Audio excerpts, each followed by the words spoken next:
Hello and welcome back. I am one of your two hosts, Chip, also known as Aaron. I'm here with Me, Andro. I am Mar- also a host on this show called Cats of the Underworld. Yeah, what? That's crazy, dude. Today we're back discussing our trip to the UK that we took in July Yes, July. 2024. The Alzheimer's is kicking in early. Yeah. Um, Real quick, not to interrupt you, Chip. I'm very sorry. so rude. But before we go into that, I would like to announce that our podcast is now available on Spotify. Wow. You can search for Cats of the Underworld on Spotify and you can find our podcast Wild. for your listening pleasure. Yeah. So anyway, this is a follow-up to the last episode. We've just kind of been going through the days, kind of like talking about stuff that we haven't talked about in the videos we've both been making about the trip.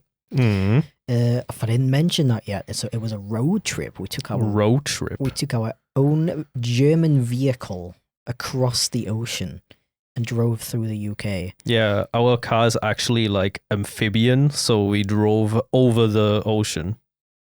No, we drove through it, dude. Through we it. like swam. Oh, we used the submarine mode. Yeah. Oh, of course. Because Yeah. just going over, it's like way too expensive. Yeah. Like, you wanted to go over for some reason. I was like, dude, come on. I mean, we got the whole. Okay, sorry, this joke is going way too far. Yes, last time we talked about day 9, which was in Leek and Bakewell.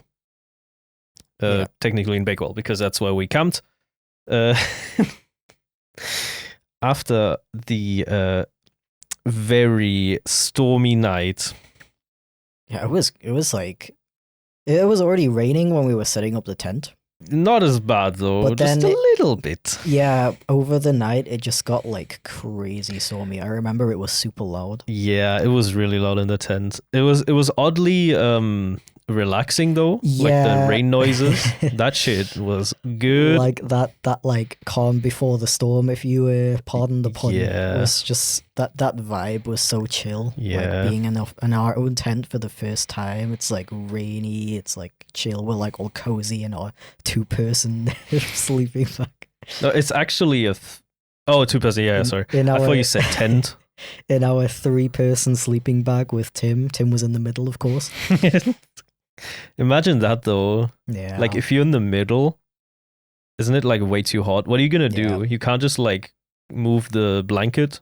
Yeah. Polyamorous couples, please let us know, how do you deal with that? Mm-hmm, mm-hmm. Wait, couples? Polyamorous couples? Is that? Well, you could technically Thruple. just say couple, but thruple is technically The correct. polyamorous thruples, please let us know how you deal with the heat being in the middle of the 3-person sleeping bag. Such a specific question. Specifically, all the polyamorous thruples that go camping. Yeah. Anyways, day 9 is over. I wake up. I was the first one to wake up. Went to the toilet, or planned to go to the toilet, and the tent was completely fucked. Everything was wet. Tim's stuff was wet. But you've heard that before already. I just want to reiterate for people who may not listen to the first part. I don't know why you would do that, but anyways. Weirdo. So, it was off to York. Why York?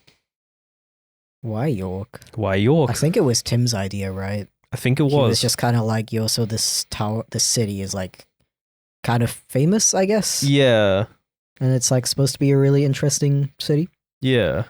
I wish we could have been like excited for the travel there, but we were all kind of like, Yeah, we were in a bad mood, Yeah. especially Tim. Oh my god. I mean, understandable. I felt so bad for him. Because it was like, okay, the first task when we get there is going to have to be to go to a dry cleaners, right? Yeah. Because we were, unfortunately, that was like one of the times we were staying in a hotel. Yeah. So it's not like an Airbnb where they usually have a washing machine Yeah. The thing is, let me just get to the accommodation. Yeah. It was called the Gillygate Bar and Rooms, and it's a private room above a pub, basically. A very loud pub, by the way. Yeah. They were playing music till like what 2 a.m. I mean, think. we can like get to that later if you want to, if you want to go in chronological order. Not yet though. We drove 132 kilometers from Bakewell to York, which is quite a lot, I think. We did it in one stretch. At that point, I was pretty good at driving in the UK, so wasn't scared anymore. That's pretty cool. Traffic in York was kind of ass, I remember. Do you remember how hard it was to find the parking space? Yeah, it was like a tiny little alleyway that was there any signage? No. We just like looked at Google Maps and we drove past and it was like, oh, Google Maps says to go right here. And we were like looking, I mean, that was the way back. Google Maps didn't say to go anywhere. Didn't it? It led us to the main road. Yeah. It was a main road, by the way. One-way main road. Was it one way? It was not one way. It was not one way. We went Never mind. All the way around. Yeah. Back. So the first time we found the place, we drove past it because we didn't know that. It did not look like you could drive in. No, it looked like a private drive. But if you drove through it, there was a big car park behind all those buildings, like all those old ass buildings. It was kind of weird. So we drove past the first time, then went onto, I think was there a roundabout? Yeah, I think there was a roundabout or somewhere we like turned around and like finally found the right place. We weren't sure where to park, especially because there were like 3 parking spaces available for the entire hotel. Mm-hmm. Like I don't know. We managed to park. Everything was fine. And then we arrived early, didn't we? Yeah. Oh, you know what? Mm-hmm.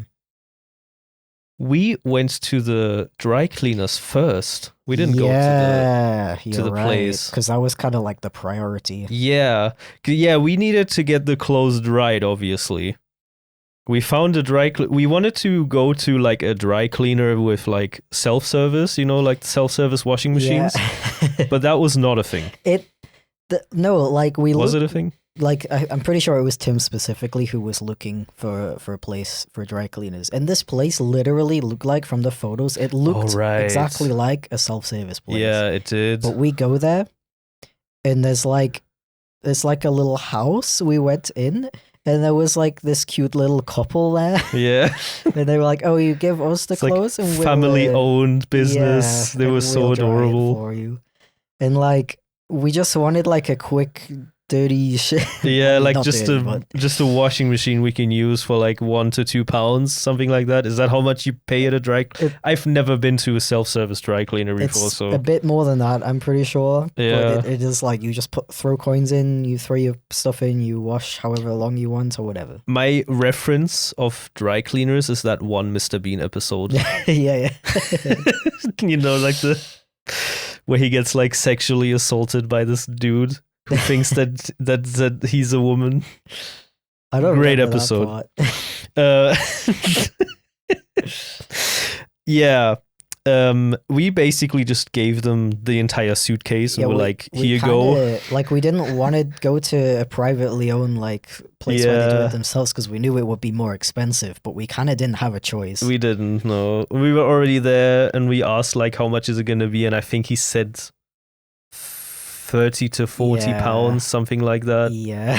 We were all kind of like, fucking hell, that's a lot. I mean, to be fair, the suitcase was full of clothes. We even gave him like some of our clothes as well, because like might as well, you know what I mean? But I would say that money was worth it. It was probably too much, maybe. Yeah, I mean, have you thought about how much that is in euros? Yeah, that is a lot of money. Yeah, okay. But the clothes were really nice and clean. Yeah, they got it done. They were dried on the same day. Yeah. Within like 2 to 3 hours? A couple hours. It was very fast. It was really nice. And it was a lot of money that we could have used later on, but I like to think of it that we were supporting a family-run business. Yeah, exactly. They're probably very glad that it didn't seem very busy, that place, I think. Like when we arrived, they were just like ready to take our clothes, you know what I mean? Yeah, they even said like they would have delivered it to us. They would have delivered it for free as well. There wouldn't have been a charge. Yeah. But I think the place we were staying at was too far away. Yeah, I think that was it, or something like that. Yeah. I don't remember. Did we just had like a walk through the city, right? Yeah, we went to a Green King. Oh my fucking god, I totally forgot that. Oh no. Dude, as if the day wasn't bad enough, right? Yeah. Fucking Tim's suitcase completely wet, find a dry cleaner, spend like £100, and then we end up in a fucking Green King. Yeah, holy shit. Why the fuck did we do that? The reason we did that was because we were like, okay, we need to wait for the clothes to dry. We need to wait to check into the hotel. We might as well just park somewhere. Did we park somewhere in the city and then look around? No, we parked like close to the dry cleaner. The thing is, that was it. Another thing, we didn't even park on like on any parking spaces. We just parked in fucking like Asda car park. We weren't really supposed to park there. No, there were like cameras and stuff as well. So nothing ever came of that. So I guess they didn't care. But we were just so like bothered by the whole situation, you know, that we just couldn't think straight. I think that was the problem. Yeah, as well. That was the problem. We weren't like, we kept thinking about, we'd walk past like these cute little cafes and stuff, and we're kind of thinking like, oh, like maybe we should eat there. But we were like, all of us were just not in the right headspace. Yeah, no, So especially like, Tim. God, like I've never seen him this upset before. I felt so bad for him. Yeah, so we were just like, okay, like fuck it, let's just go to like this big pub. Like I guess it's a Green King, but whatever. Like, did we know it was a Green King when we walked in?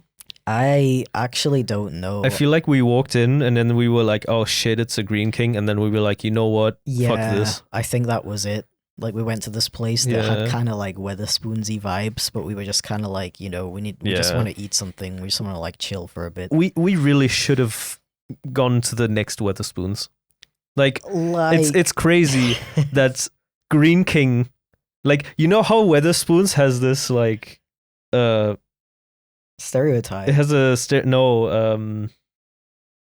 my brain is not braining right now. My German brain is being confused. Weatherspoons has a reputation for having shitty food. Yeah. And I do not agree with that, first of all. And second of all, being worse than Weatherspoons is like a feat. Mm-hmm. And Green King is horrible. Every Green King we've been to was absolute dog shit when it comes to the food. I literally, like, the thing is, I feel like I'm like constantly talking about how shit Green King is, but I just can't get over how bad it is, and the fact that nobody talks about it. It's all like, oh yeah, Weatherspoons, shitty drinks, but like cheap pints or whatever. Yeah. But nobody's talking about how dog shit Green King is and how it's even worse than Weatherspoons. I don't get it. It's even worse than Weatherspoons, and not only do they do the Weatherspoons thing of buying out like family-run pubs that have existed for centuries.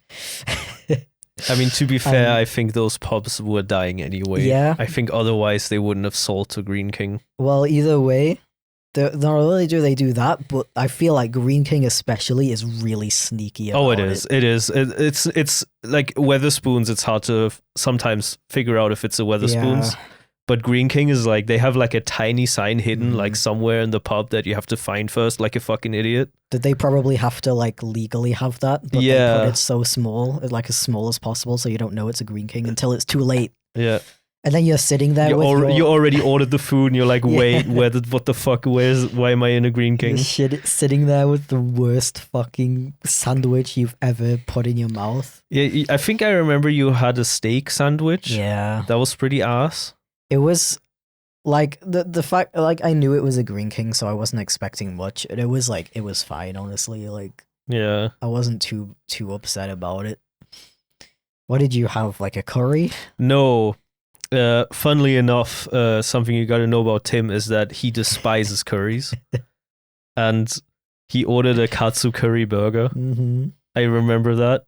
And he like took a bite and he was like, wow, this is really gross. And I was like, what do you mean? And he's like, yeah, it has curry on it. And I was like, what is wrong with curry? And then I remembered he hates curry. Yeah.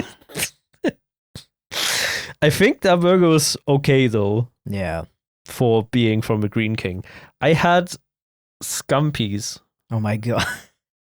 They were fucking dog shit. The most laughable plate of scampies. It was like 5 scampies.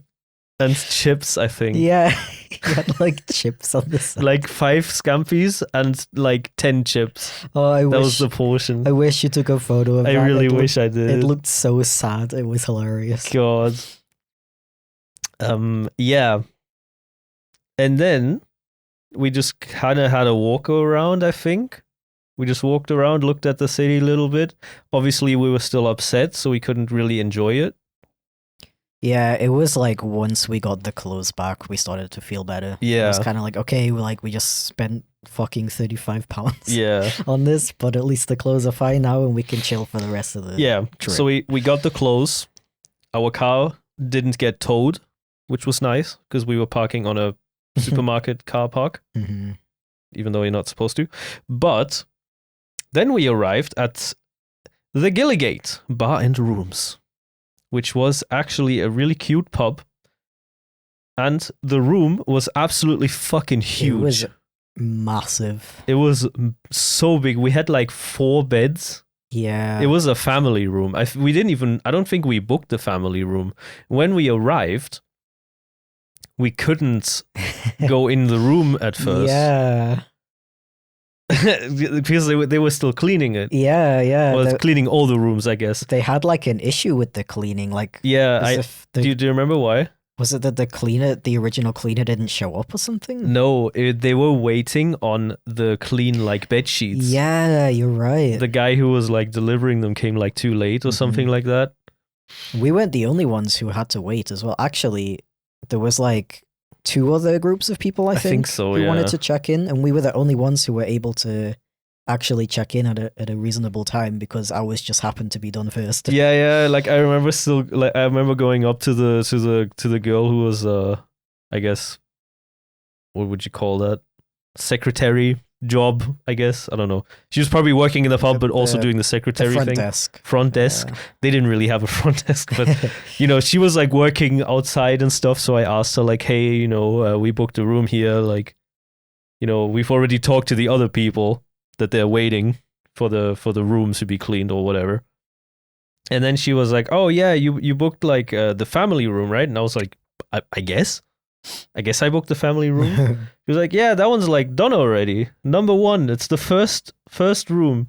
Number 1. She gave us the keys and was like, yep, here you go. Here's your big ass room with a big ass fucking bathroom. It looked so empty.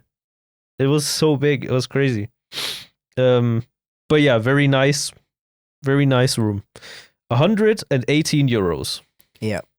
For 3 people. For 3 people. Really, really good price.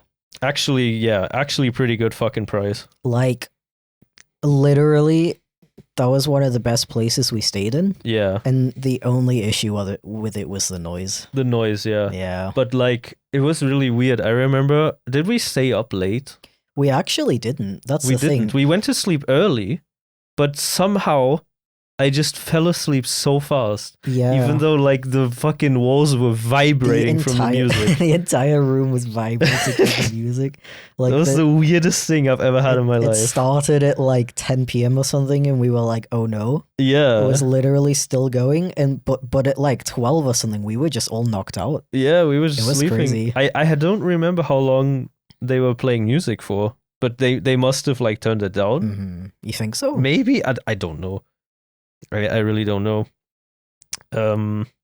But yeah, York.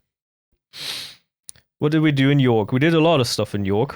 So they had a lot of food. Food, yeah. They had a lot of Roman buildings. So the thing with architecture with York is, I don't know if I'm just smooth brain or something, but I really didn't expect it to be such a tourist place. Oh, it is. Yeah, it's super touristy. Like when there were so many Americans specifically. I feel like the reason why there's so many Americans because they've been to New York and they're like, so. I wonder how old York is. Old York. Yeah, I don't know. When I think of tourist cities in the UK, I do not think of York. And I was really Me surprised neither. by how busy it was and how many tourist groups there were. It was very similar to Cambridge. Yeah. Honestly, like both with the architecture of the city itself and the amount of tourists there, Yeah. it was very similar to Cambridge. But the I remember the city was super nice, really Yeah, pretty. It's very pretty. There's a lot of food places to go, and probably one of the highlights of the trip, in my opinion, The entire trip. the fucking Yorkshire pudding wrap. Yeah. Holy shit, that was good. I think we got it after we had food, so I was like full, Yeah. so I couldn't really eat that much of it. I really wish I wasn't that like full, so I could have eaten an entire one by myself. Yeah, it's so annoying in hindsight that we had such a bad day on that day because there were probably so many like way nicer places we could have eaten in Yeah, in York. but I don't. It wasn't York where we were sitting at the river and had like was that somewhere else? You might be thinking of Bakewell. No, not Bakewell. Oh, okay.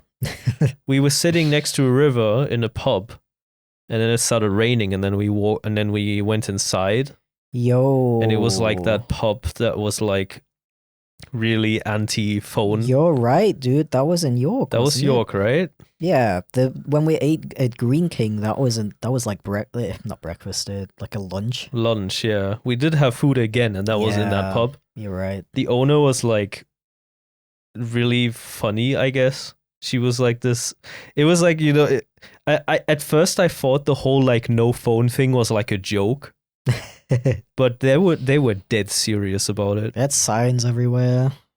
Signs everywhere saying no phones, no cameras. This is your time to unplug from this modern world. What you do in here is you sit down and you talk to each other like normal human beings. But the food was really fucking good. It was like that really like classic British pub food. The fucking shit we've been looking for ages. Oh my god. It was really good. It was good food. It wasn't that expensive. Yeah, it was super cheap. The beer was good too. Yeah, it wasn't even like Or busy ale. either. Yeah. Yeah, no. I was kind of worried seeing how busy the city was that we wouldn't be able to find a place to eat. Yeah. But that was like chill. Yeah. It was really good. So yeah, York, pretty fucking good. Yeah. Pretty fucking good. Also, another really funny moment that I unfortunately didn't get on camera. I don't remember exactly. I think, okay, no, I do remember. So there was this American, very obvious American, based on how they spoke and acted, in my opinion. It's like the stereotypical tourist American. Was trying to take a picture of a store. I think it was like an antique store. Antique store, I guess. There was some like pretty stuff in the window. Yeah. And there was just this one like older guy, obviously English, really like he was like the most English bloke you can imagine. He looked like one, he sounded like one, just walked past the shop, right? And the American goes, I'm trying to take a picture here. Like with the question mark at the end. And the guy was just like, what did he say? He was like, You could have asked. Instead of stating it. You could have just asked me to like move out of the way or whatever. And then that guy goes like, I apologize.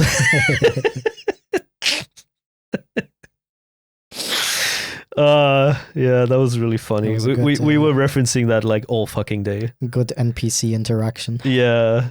Oh my god. Yeah. York. Out of 10.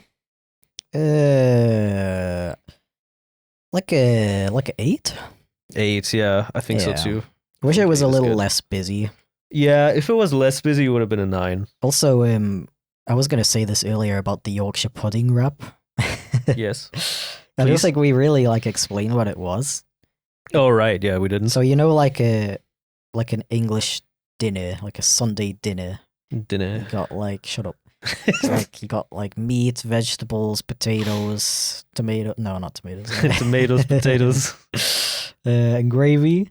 And you have a Yorkshire pudding, which is kind of like a bready thing. It's very tasty. Yeah, it's kind of flavorless in a way, but like in a good way, because you put all that shit on, you know what I mean? And apparently, I guess it's a York thing. It's called Yorkshire pudding. I mean, that's where it fucking comes from. Not the Yorkshire pudding, the wrap specifically. Oh, yeah, I mean, that too. The concept of taking the Yorkshire pudding, like making a really big one and putting all the rest of the stuff inside of it. Yeah. Making a wrap out of it. Yeah. It's like, I don't know, I honestly was not expecting it to be that good because it's such a like gimmicky thing. It's like a gimmicky like... Oh yeah, it's super like, gimmicky. It sounds super gimmicky at first. Go check this out in York, yo. Yeah. Oh my but- god, so I went to this place in York and they had these Yorkshire pudding wraps. Okay, sorry. But it was actually so good and I want to have it again. Yeah, it was really good. I still remember like there were like a lot of choices you could have. Like which meat, what you want on it, you know, if you want gravy. And one of the options was like a sauce. And the standard was applesauce.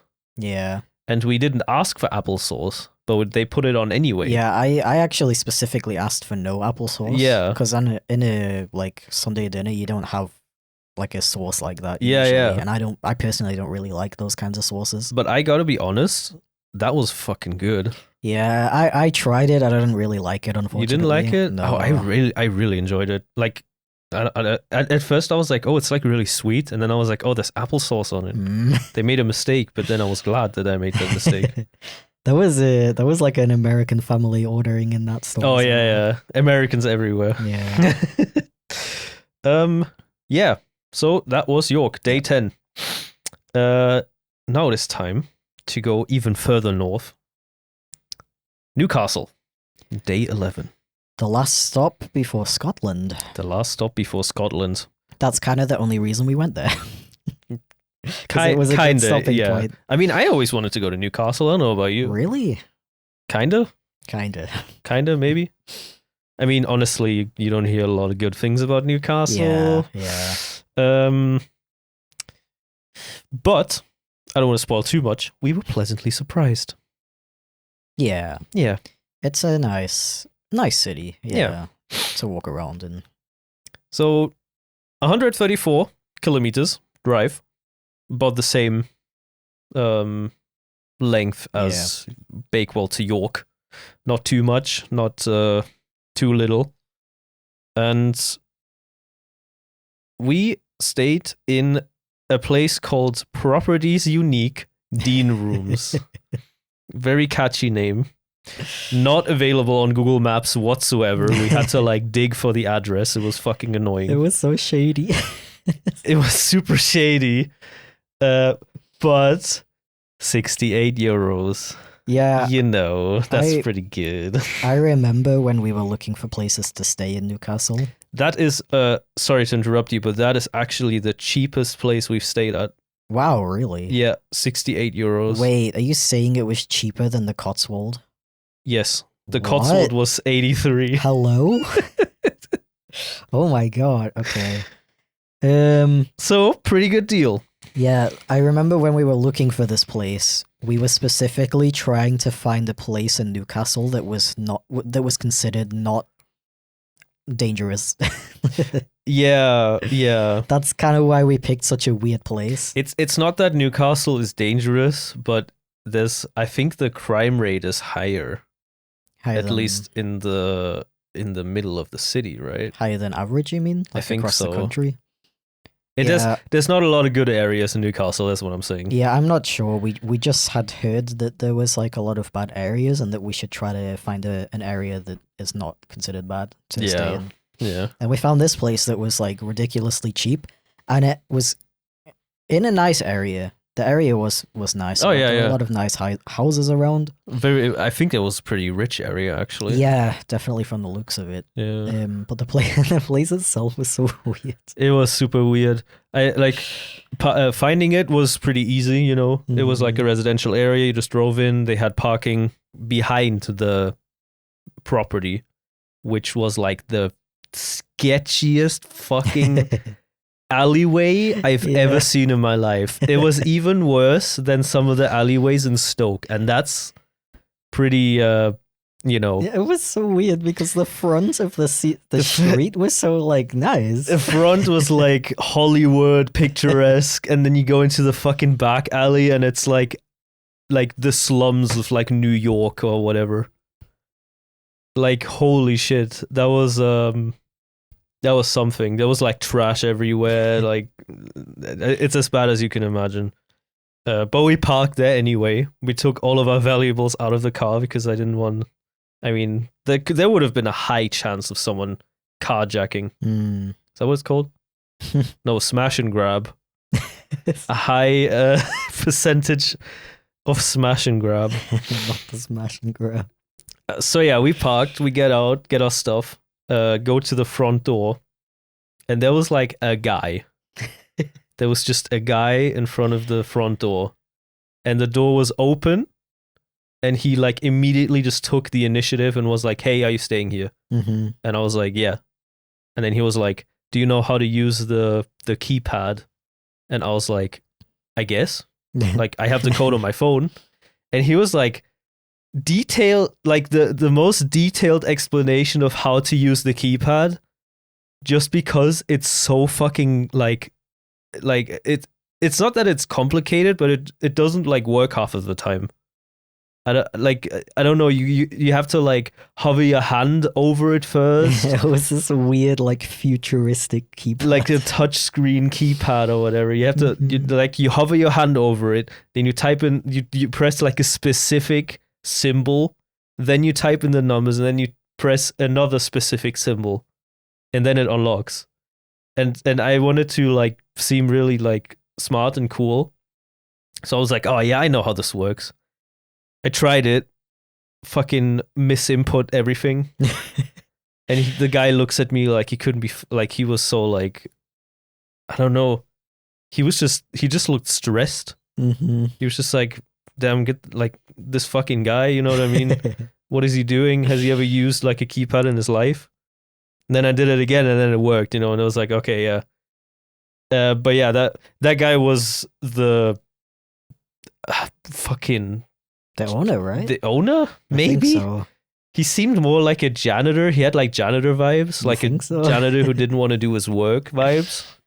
He was like always behind the front desk though. Yeah. But yeah. Funnily enough, online it said that the place was unmanned. It was a self-service check-in, Mm-hmm. which it obviously wasn't, because there was a guy. I don't know. We get into a room, a very small room, absolutely tiny, but we got all the amenities. Yeah. Room was fine. It was a nice room. Yeah. Weird area. Pretty Yeah. cheap though. Yeah. Did we rate the last place we talked about? Oh, we didn't rate the place. We only rated the city. What would you rate that place? So we're talking about the one in York again. Sorry. Maybe like 8. 8? That good? Yeah, it was really good. I would only knock points off for the. Yeah, maybe the with noise. the noise, I would say 7. Oh, okay, yeah. Yeah. Okay. Yes. What would you rate that place in Newcastle? I don't know how to go about this because the place itself was like, I don't know. I don't really have any issues with it. It wasn't bad. The parking was sketchy. Yeah, the sketchy parking. The guy was kind of weird. Location also, I mean, unless you want to be in the city center. I don't know. I would probably give it like a 7. Yeah, I'd say 7 as well. Maybe even a 6 Mm-hmm. because of the shady alleyway. I don't know.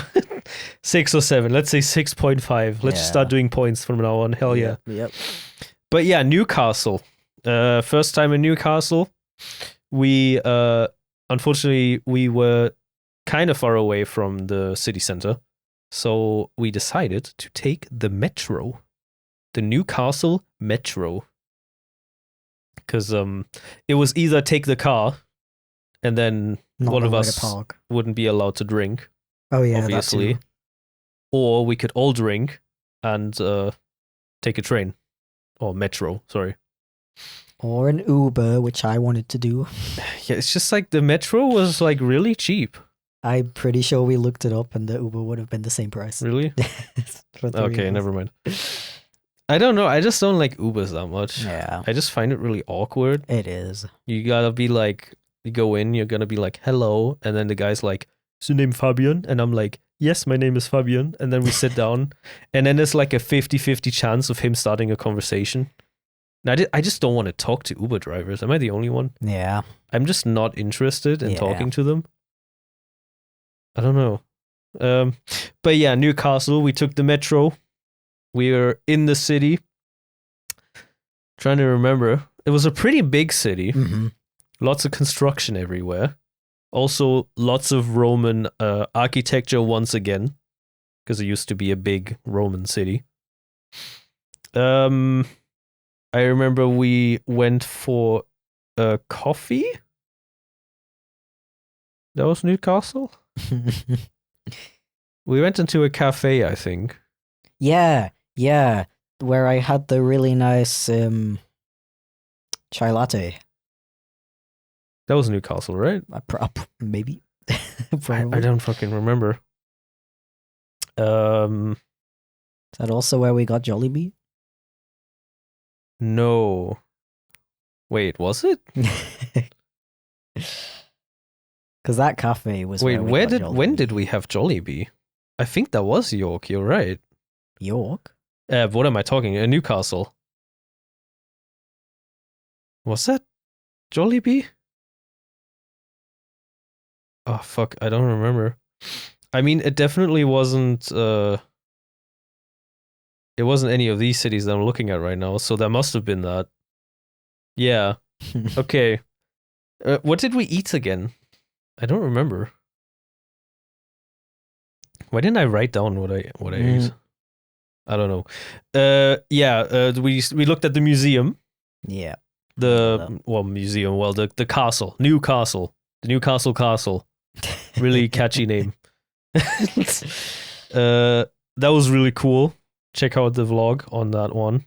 Got lots of shots on that. And then we had a beer at the river in a brewery, I think, that was called By the River Co.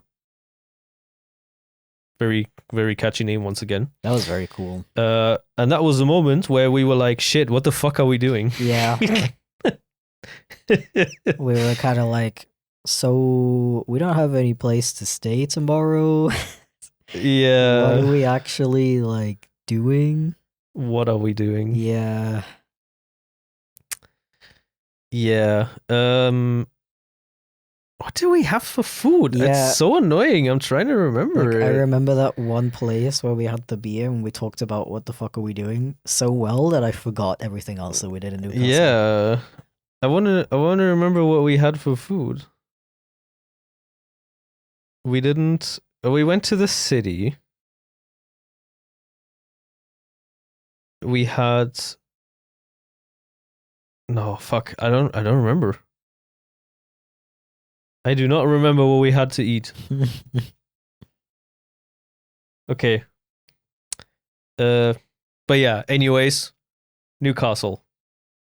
It was pretty nice. If you You know what you did eat? yeah. That wasn't our main meal, but you had the frickin' you showed Tim the spring rolls from the donor place.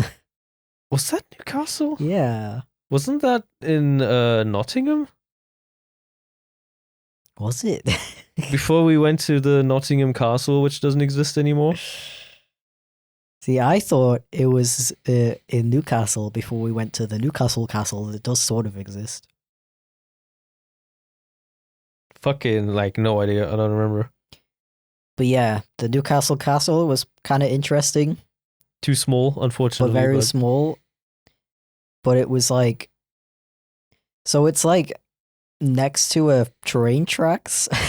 Yeah, that was one really weird thing. And just like looking at that, the juxtaposition is it's a Yeah, very good representation of Newcastle as a whole, I feel. It just killed the entire vibe.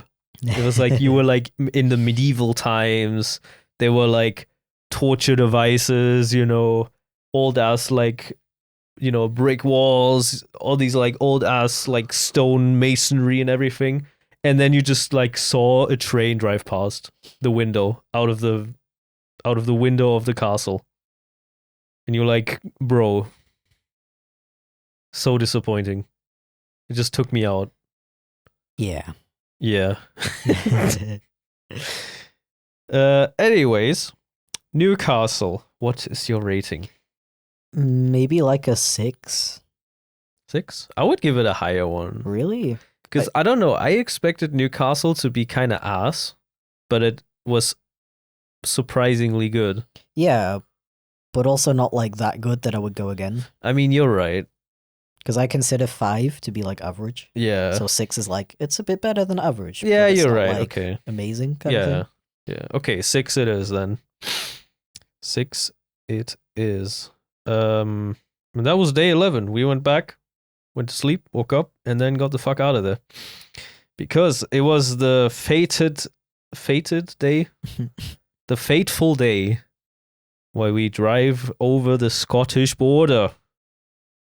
Oh my God. Day 12 with one of the longest drives, 250 kilometers. Can you believe we drove 250 kilometers straight? Just to go to fucking Edinburgh? I don't know. Yeah, that day was kind of stressful in a way. Yeah. There were multiple things we wanted to do on that day. But one of the most important things was to find a place to camp and sleep for the night. And this time, not at a camping ground. Because in Scotland, you can camp almost anywhere for free. And that was kind of stressful. A little bit. Yeah, because that concept on itself sounds really cool. It's like, oh, okay, you can just set up your campsite basically anywhere. You just drive like into the woods or whatever, and then just stay somewhere, right? Yeah. But the problem it becomes a problem when you have a car. Yeah, the problem was the car. It would be fucking sick if we didn't have the car. That was kind of annoying, but we'll get to that later. First, Edinburgh. So we arrive in Edinburgh. We park in a really big car park, Q park. Big Q park, smack in the middle of the city. It was pretty easy to find. It wasn't too expensive either, surprisingly. Yeah, funnily enough, not too expensive. I find Scotland as a whole is like surprisingly inexpensive compared to a lot of places in the UK. In the UK, in England. Also, Edinburgh is probably one of the most touristy destinations you can go to in the UK, I think, compared to London. Mm-hmm. I think most people go to either London or Edinburgh. At least Americans. Yeah. Walk through Edinburgh. There was a side quest, actually, where someone, a friend of Tim's, was hid something. Yeah, because he was on a trip with his university, I believe. Yeah, in something Edinburgh, like that. About a week before we were there. Yeah. It was kind of a coincidence too, right? It wasn't really planned. It was a huge coincidence. Yeah. It was either a week or just a couple of days. Yeah. So he was like, oh, okay, if you're going to come to Edinburgh in a couple of days, I'm going to like hide something for you. Yeah. It was like a fucking geotag. It was so cool. Unfortunately, we found it way too fast. And it was a little figure of an orangutan, which is apparently an inside joke. I wish we had Tim here right now to explain us that inside joke, but I guess we'll just Bro be has like, to live in the Netherlands. Like, what's that all about? what? Bro just has to live in the Netherlands instead Yeah. of joining his on a podcast every day. Did you fuck up your mic again? No. That's not what's loose. Yes. You're making it squeak. It's gonna get picked up in the mic, and everyone's gonna get fucking ear cancer. Not the ear cancer. Okay. Yeah, we did a lot of walking that day as well. Like, we walked through the entire fucking city, just taking in the views, looking at shit. Oh, there was lots to see in Edinburgh, actually. Yeah, we really wanted to go into the castle, but we didn't know that you had to pre-book the tickets like a week in advance, because it's just like, if you saw my vlog, there was like a horde of people in front of the castle just Really? trying to get in. Did not expect that, honestly. Like, holy shit, there were so many people. Yeah. And then we just kind of, we did the side quest. Did we have any snacks? I don't think we did. We actually, funnily enough, went to Jollibee for dinner. Because the last time we went to Jollibee was kind of weird, but it was also kind of good. So we were like, you know what? Let's go to fucking Jollibee. I want that spaghetti. I want that spaghetti with hot dogs. Only you ate something, though. I didn't eat something. Yeah, you didn't. Yeah, you didn't eat anything. I ate something else somewhere else, but I don't remember what it was. Yeah. Yeah, now that you say that, I remember. Because Tim had like a whole like menu, like a burger, fucking fries, drink. Because I don't get the Jollibee hype, honestly. It was not the spaghetti. But the burgers were good. You would have liked the burger. Well, a bit late for that, innit? I mean, yeah, okay. But yeah, after our dinner, it was time to go and find a camping space. And I don't remember how we found it, but I think Tim literally just Googled where to wild camp. We had this like map that showed like camping or even wild camping locations. And I think he found it first, and then we drove there. Yeah. We knew we wanted to definitely, we drive out of the city and find some place. Yeah, we looked for a place that was like just above Perth. Yeah. So it would be like a pretty decent distance, but also not like ridiculously far to drive. Yeah. Like, we were definitely in the wilderness, pretty far away from cities. Right? I guess. I mean, it was. I mean, sure, there were like houses like a little bit further away, but it was like pretty, not like the complete wilderness. That's not what I'm saying. But like, it was the wilderness. That's what I'm trying to say. Not like a famous tourist destination kind of thing. No, not at all. Not at all. And that was Loch Leven. Yes, it's called Leven, not Leven. We said it wrong the entire time. It's Leven. Loch Leven, which means Lake Leven, basically. Like what? Yeah. So no, you just repeated the word Leven again. Lake Leven. Yeah. Yeah. Oh, okay. Because Loch means lake. I thought you were going to translate the word Leven as well. No, because I don't know. It's just a name, bro. Doesn't it mean life? No, it doesn't. That's what it means in Dutch. Okay. I don't think that's what it means in Scottish. Gaelic, I guess you could call it. And maybe it is. I don't fucking know. I mean, the languages are kind of connected anyway. I guess. Whatever. Anyways, we drove there. We couldn't find it at first. But then there was like this gleam of hope when we found the car park. It was a whole ass car park. You could park your camper van. You can take your trailers. It was a big ass car park. We parked our car. And then we were like, holy shit, this is pretty good. Okay. Well, back up a little bit. Why? Basically, what we thought was like... yeah. We basically found this lake on like the map that Tim had. Yeah. We knew there was like a car park there, though. What, didn't we? No, we Why didn't. the fuck did we drive there? Didn't. We just chose a random destination and drove there? So like... Really? Yeah. Dude, that's no way. Like, how did we end up actually finding it? So Tim was like, "Oh, I found this place that apparently a lot of people do wild camping at. Apparently, it's really nice. There's like a little island in the middle of the lake where there's like a cute little like castle swan nest. Swan Nest. Yeah. Wait, is that a castle? There's like a little, I don't know if you would call it a castle, but there's definitely like a little building. A It's keep. Like cute. Yeah, I something think like that's what that. you call it. And we were like, okay, let's just drive there and see what happens. We drove around and we were like, okay, where the fuck do we go? Oh and yeah. we drove around the entire lake like twice. The repressed memories kicked in for me. And we eventually we were like, there's nowhere to stop. We kept driving past these little like ways where you could go. Yeah. We're like, it's okay, like what farm if we roads. just stop here and drive down this little farm road? Eventually we're gonna yeah, that was the problem. We were like, okay, we're driving around the lake, but how do we get to Yeah. the lake itself, like to the shore? Because you technically could just off-road it, but not with our car.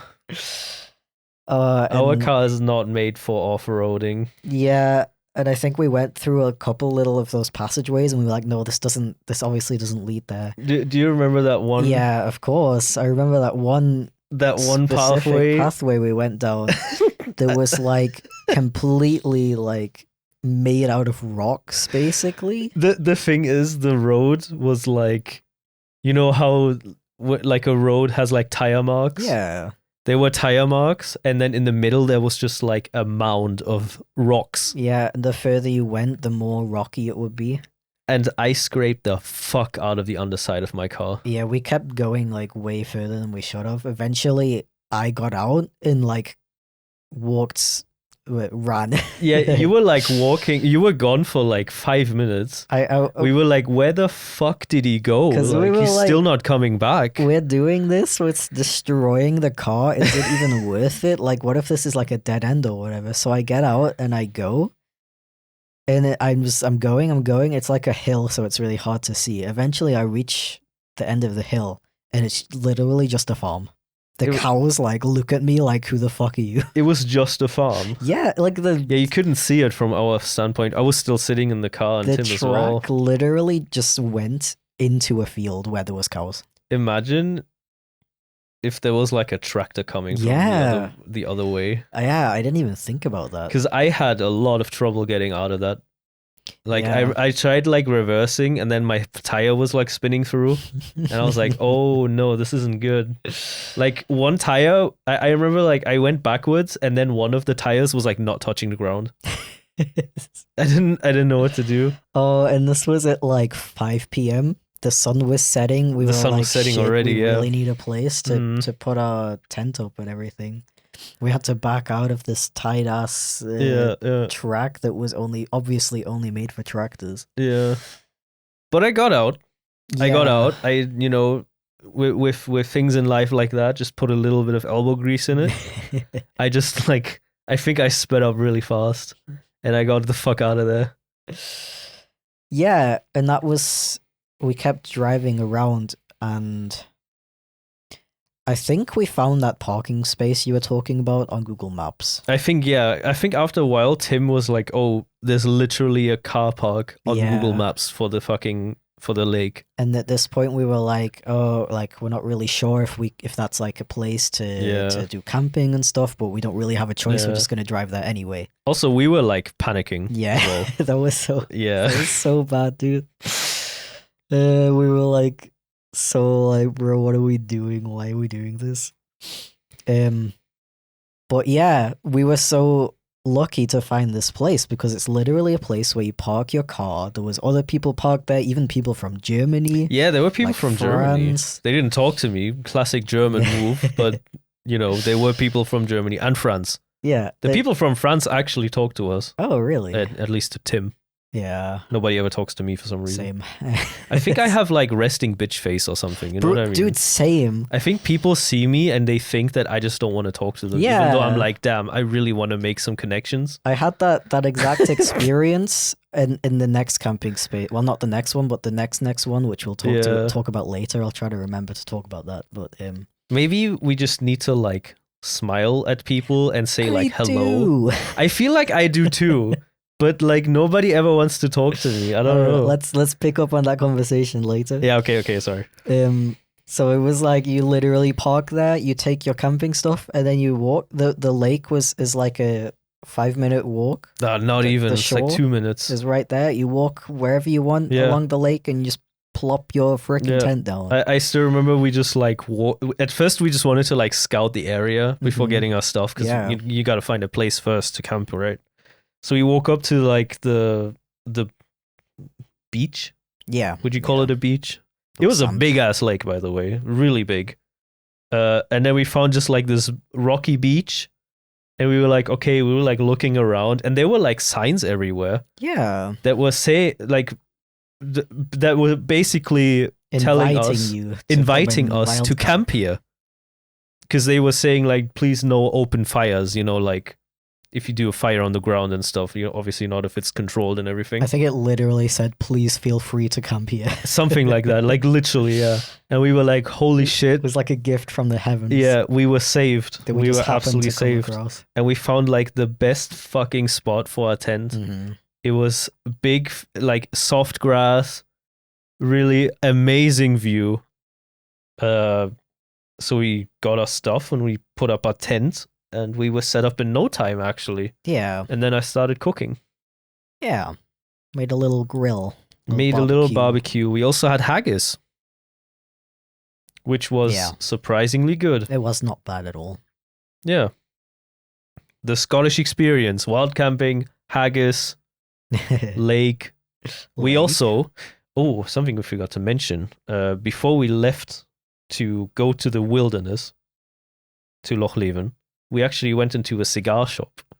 Oh, yeah. Because I really wanted to have a cigar for our eventual wild camp in Scotland. I was kind of more picturing like a mountain. We were standing on a mountain smoking the cigar, kind of like that. Yeah, that cigar shop was like absolutely not our target audience. Well, we weren't the target audience. We for were that- the for target shop. audience for that cigar shop. It was so fucking fancy. When we walked in there, there was like this guy in a fucking suit, like he looked so fucking dapper and everything, and we were like standing there with like jogging pants, fucking like backpack, literally. looking like fucking literal children. But he welcomed us. He was like, "Hello, how can I help you?" And I was like, "Yeah, I want to get a cigar." And he's like, "Oh, okay, yeah." And I remember he was like, he asked me, "Oh, are you German?"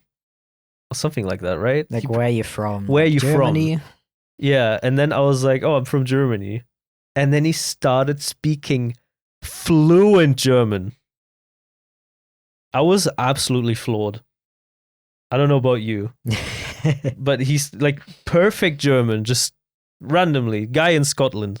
I don't know. I thought that was pretty cool. Yeah, I mean, he did have an accent when he spoke English, but it wasn't like the kind of accent that you can pinpoint, Yeah, no, but he was fluent. Yeah. Absolutely fluent. Your mic is limp. Oh, no. Not the only thing that's limp. But yeah, he was like, what are you looking for? And I was like, honestly, my budget is like 20 pounds maybe. And that's already way too much for a cigar, in my opinion. You literally asked what the cheapest one was. Did I? Yeah. No, I think he asked for the budget. Yeah. And I think I was like, fucking 20? No, I'm like 90% sure you literally asked which ones are the cheapest ones they have. I guess. I don't remember. But yeah. And then he recommended us a cigar that was apparently the favorite cigar of John F. Kennedy. I wonder if that's true. Yeah, because it wasn't actually that good, honestly. He had bad taste, John F. Kennedy, man. Yeah. And then we had some nice ass barbecued food, some good drink, good company, not so good cigar, a campfire. It was the middle of the night. We had the time of our It was lives. such a vibe. Like that was like the highlight of the entire trip, Seriously, I honestly. want to do that again. Yeah. Like that was so fucking good. Mhm. Yeah. Wow. That was Loch Leven. Wild camp. How much did we pay? Absolutely nothing. Mhm. 10 out of 10. Yep. Literally 10 out of 10. Agree. And that was Loch Leven. Yep. Absolutely amazing. Yeah, I love wild camping, honestly. Yeah, I really wish we would have done more wild camping. We tried, but you'll see, or you'll hear. By the way, I have found out what we ate in Newcastle, and of course, it was Nando's. Yeah. We had a cheeky Nando's. For some reason, I completely forgot that there was like this massive shopping center that we went into and had a look around. Same. Completely out of my memory. Like we went there because there was like a Poundland we went to and we got like camping stuff there. Yeah, we got camping supplies. We bought these fire logs, self-igniting fire logs. You light them and then they're fucking burning like crazy. Absolutely amazing. I recommend those. Very good. And I bought a pan because the pan that came with our camping set was fucking ass. I think like when I was frying the sausages on it, everything was just sticking. It was horrible. Yeah, oh, that was a pain. Yeah, it was really bad. And then we went to Nando's and had some chicken. And one of the funniest things speaking of the pan that I remember, the first time I was using the pan was not for cooking. Or you could say I was cooking, maybe. Depends on how old you are. So I had this pan in my did I have it in my backpack? Yeah. No, I had it in my hand. I think I was walking around with it or some shit. No, it was in the backpack, but it was kind of like sticking out. It was like sticking out. While we were sitting waiting for the food, I think you were like rearranging some stuff. Yeah. And we were sitting next to the window that looked right into the shopping center, Eldon Square. And I was just rearranging my backpack, just moving stuff. Temporarily took the pan out. And then I took the pan out and I had the pan in my hand. And then this fucking woman who was walking past the window just looked at me. And I looked at her and I just lifted my pan up and said, what did I even say? I was just like... I think you were like, new pan. New pan? I don't think they would hear you anyway because of the glass. She gave me the weirdest, like, she did like a double take. Yeah. And gave me the weirdest look I've ever seen in my life. Like, she looked disgusted. She was so disgusted that I showed her my new pan that I just bought. I'm so sad because I didn't see it. I was facing the other direction. I don't know what her problem. Like, does she not have fun in her life or new pan? I guess you just don't expect that. Like, I don't know about you, I feel like if somebody would do that to me, I would at least like smile or laugh or something. Like, I would probably be confused, but then I would be like, oh, it's like funny. Yeah, true. She was livid. Like, she did not enjoy it a single bit. Pan phobia, maybe? Maybe she has a pan phobia, I don't know. But yeah, then I packed my pan in, had a good laugh, and enjoyed my really healthy dinner, which was like, it was a lot of veggies. I think, what was it, what was it again? Like bulgur? Is that how you say that? It was some healthy, I've no rice. I think it was rice. It's like a rice bowl. It was good with hummus. Very nice. Getting hungry thinking about it. Yeah. So yeah, that was the update to Newcastle. Okay, sorry. Now, we had a really good sleep in Loch Leven as well, didn't we? Yeah. I remember sleeping like a fucking baby. Good. We were so cozy. It was warm. It was too warm even. I was like, I had my like half my body was outside of the sleeping bag. But we had like a very exhausting day. Yeah. And like we just had like a really nice end to the day where we were like really chill and we had a really nice sleep. Yeah. Also, if you needed to pee, you get out of the camping the tent. you just piss anywhere. You're in the forest, Animals do it too, so Should we talk about the one thing that Tim did? Is it funny to talk about the one thing that Tim did? I don't know. Would he appreciate us talking about the thing that he did? I honestly don't know. Like, He probably finds it funny too, right? okay, just real quick, I wanted to say Oh, that yeah. there were other people camping around the lake, but everyone was like so far away that you wouldn't hear them. Yeah, no, we Which is didn't. really chill. Yeah. We only ever saw them when we went to the car to get some Mhm. more stuff. Yeah. So yeah, Tim had a shit. He had a shit in the forest for the first time in his life So too. proud of him. Yeah, when he was like gone for like 15 minutes. Yeah. Like I was kind of like, huh, where did he go? Yeah. And then he came back and he was just like, I just had a shit. I shit in the forest. It's kind of like a what's the word? Freeing experience. I Oh guess. yeah, it is. It is. You know, go back to your roots. Go back to the roots. Yeah, we used to shit in the ground, and then you put some Bury dirt over it. You bury it. Yeah. Very cool. Yeah. Cool shit. Cool shit. And that was day 12. And I think this was the point where we were like, you know, it kind of took us a while to get here. Yeah. Funds are kind of running low. We took 12 days to get to Edinburgh. And that's not even halfway. We weren't even halfway. Yeah, and honest, like before we left, we kind of had an idea that the entire trip would take around 2 to 3 weeks. Yeah. But by the time we reached Loch Leven, 11. We got used to saying it now. yeah, I was trying to say it correctly as well. Yeah.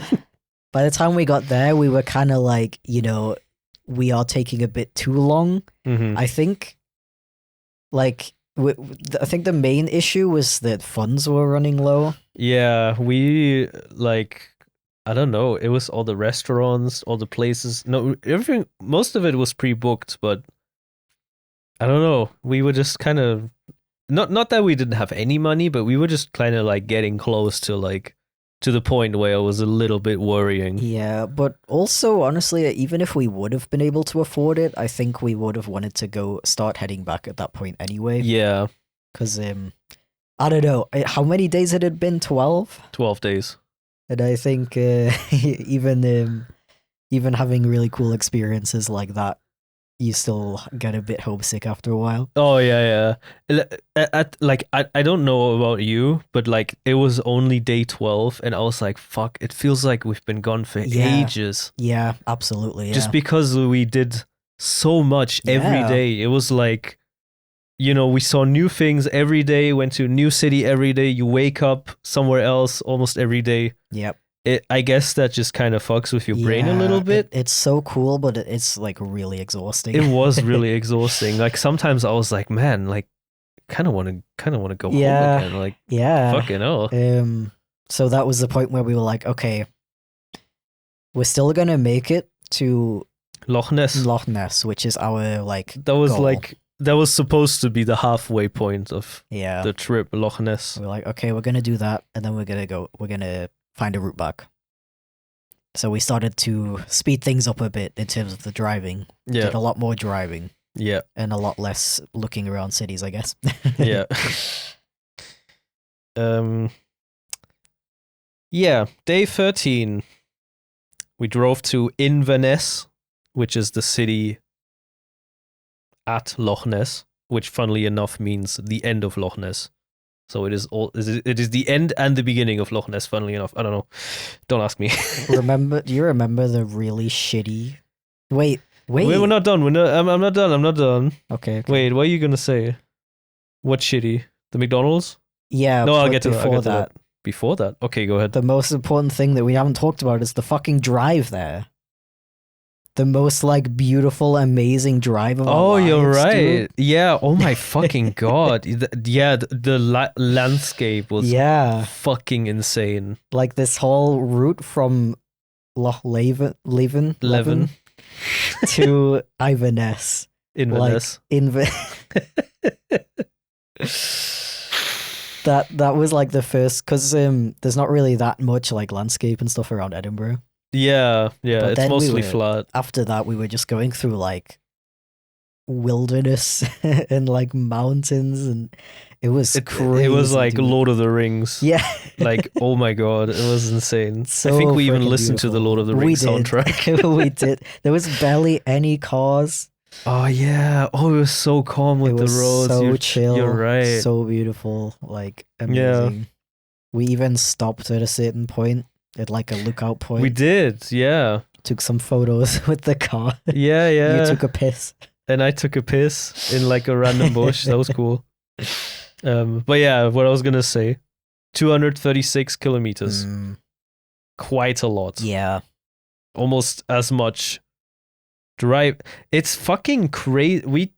We drove 250 kilometers from Newcastle to Edinburgh, and then we drove 236 kilometers from Edinburgh to Inverness. Oh wow. Scotland is fucking huge. Yeah. Yeah. And we only had one short break too. Yep. But for some reason, the drive didn't feel that long. Yeah. There's just so much to look at, I guess. So much to look at. Like, I was so distracted the entire time. Yeah. It was hard to concentrate on driving. It's good that there was not that many cars on the road. Yeah, yeah. I remember we got stuck behind people several times because they were just driving so slow, probably because they were looking out the window. Yeah, that was really annoying. What was it? Was it like 80 miles per hour? Something like that. It And was, they drove like way below that. Yeah. And I was getting fucking pissed. I was like enjoying the view, but also getting pissed at the drivers, as usual, you know. And then Tim was feeling kind of funny. But do you want to talk about the shitty McDonald's first? Well, that's when kind of... Oh, was he already feeling... He was already feeling right. kind of funny. You're right. He was quiet, which is very unusual for him. He's usually not quiet, quite the opposite. He's usually very loud. Yeah, so in Inverness... Inverness, yeah. Yeah, in Inverness, we stopped at a retail park. We went to a Tesco. Oh, we went to Tesco, yeah. More camping supplies. Yeah. And then we went to a McDonald's because it was like, you know, quick food. We weren't really sure how long it was going to take to find the camping space. Yeah. We just, you know, wanted some food. And then Tim was Tim was like feeling weird and bad and had a headache, I think. Yeah, we Something were like that. you know, you should eat food. Yeah. You'll probably feel better after that. Yeah, yeah. Let's just grab McDonald's, whatever. And I don't know if that was the first day, but in any case, all of the children in Scotland they were off school. were on their summer holiday. Yeah, at that time. every child in Inverness was at that McDonald's. Yep. It was great. We were like sitting there. Tim was like dying, and we were like, "Why are there so many fucking children?" Yeah, like Tim was like half eating, like not even enjoying his food because he didn't taste anything. Oh yeah, yeah. I think it was COVID. It might have been. But the reason he didn't taste anything was probably because his nose was clogged, not because of COVID. Yeah. The worst McDonald's I've ever been. Yeah, the food was so arse as well, like wasn't it? the McDonald's that we have in our city is already fucking shit. Like we have a very love and hate relationship with with our McDonald's, but that McDonald's was like another fucking level, dude. The food was fucking ass. Like it wasn't even worth tasting. Yeah, yeah. Like I think I literally told Tim like it's not even worth tasting. Yeah. Worst McDonald's of my life. Which is a really funny start to the downhill. Yeah, it gets worse. It gets so much worse. And then we were like, all right, we're not in Loch Ness, but we are close to Loch Ness. We're gonna camp there. Wild camp around Loch Ness because the last wild camp went so fucking well. Yep. So we were like, you know what, this is easy. And then we couldn't find a fucking camping space. Yeah, we had a problem with finding a parking space at first, actually. You were not allowed to overnight park almost everywhere where like all the tourist shit was, basically. So like the beginning of Loch Ness. Yeah, we found like the main parking space, I guess, and there was this big sign saying no overnight parking, which was a bit like Scary. Okay, Yeah. but we were like, okay, let's just like scout the area first. We'll leave the car here for now. Yeah. And we went down to the beach of Loch Ness, and by the way, Loch Ness is so big it looks like the ocean. yeah, If you if you look like forward, not to the left or right, it just looks like the ocean. It's so huge. But yeah, we got down to the shore, and there were people everywhere. Oh, absolutely Like, fucking everywhere. I mean, we were like tons of right in the people. tourist. Yeah. Yeah, it was like a lot more touristy than I thought, though. Yeah. Honestly, not only that, but the area around the lake was very rocky as well. It was. So we were kind of there was like- no good place to put a tent there. We were like, okay, if we want to camp here, like we'll have to walk so far away from the car. Yeah. Are we gonna be yeah. able to transport all of our stuff all the way over there with the car being all the way over here? We were like, fuck, I mean, this is like really beautiful and all, but we're kind of like in a bit of a pickle here. And then Tim got a fever. Yeah. He was like walking really slow. Yeah. He was like out of it, just like a ghost. We were like, okay, now we definitely need a place that's close to our car. Yeah. I remember we were like looking into things and we found out that you can actually park on laybys. Yeah. you For know, some reason, I don't know why that's legal. on on the road. Overnight as well. Yeah. You can just park on the fucking side of the road overnight. Yeah. That's like, really weird. specifically by lay-by, it's like those you have like a road and then like on the side of the road there's like a little like indent Yeah. where you can park. Sometimes like they're pretty big sometimes. Yeah, they can be pretty big. So we went to a couple of those and went and like scouted out the area next to where the lay-by was. The problem was they were like so rocky. It was like downhill, Yeah. and then it was like flat. There was some grass, and then it was just rocks, there was nowhere big ass rocks. no way you can put a tent. Not No. at all. Eventually we did find this one place which was there was like a nice little flat area of dirt. Grass. Grass. It was dirt. grass. Yeah. And it looked like people had been camping there before, so we were like, okay, cool. I guess we'll stay here. Yeah. Started getting all the stuff out of the car. And Tim just kind of kept getting worse. It got really bad. And we were like, Yeah. okay. His head. He was like he had like red cheeks yeah. and a white face. Like, not only is he not doing good, but this place is like actually not really good. Yeah. Like, It would have been fine if it wasn't for the fucking trash that people left. yeah. It was completely trash. There were flies everywhere. It is so sad actually, because Scotland has this whole wild camping thing, and the one rule that everyone needs to follow when they do wild camping is to tidy up after yourselves. Yeah. And basically leave no trace. Don't, you Those should. people left a big ass trace. There was one trace if I've ever seen one. Yeah, you're not supposed to. It's supposed to not seem like anyone's been there once you leave. Yeah. That's the whole point. But I guess especially in places like Loch Ness, which are such big touristy areas, people just don't respect that rule. Yeah. So even though we'd found this pretty nice, like, wide area where we could have put our tent, it was just kind of gross. Yep. There was like trash. I'm pretty sure there was like dog shit. Oh, Because everywhere. it was yeah, really yeah. stinky as well. They were probably shot. They probably didn't even cover their shit. Yeah. They shot in the forest and didn't even cover Oh, it. gross. I didn't even think about that. Right next to the trash, probably. No, yeah. Absolute fucking dickheads, whoever did that. Yeah, so that was like, now we definitely shouldn't stay here. Yeah. I think, I guess if Tim was feeling better, we probably would have, We kept probably would have driving tried. around, maybe found Yeah. a different place to stay or whatever, but we Yeah. were in that situation again where it was getting dark. We didn't have time to look for a place. Yeah. And like for me, I was also like, you know, if he's this sick, he's not gonna be able to recover by sleeping in a cold tent. In a fucking tent of all places. So we had to kind of bite the bullet and try to find a place like a hotel. And I was kind of losing my temper. Gotta be honest.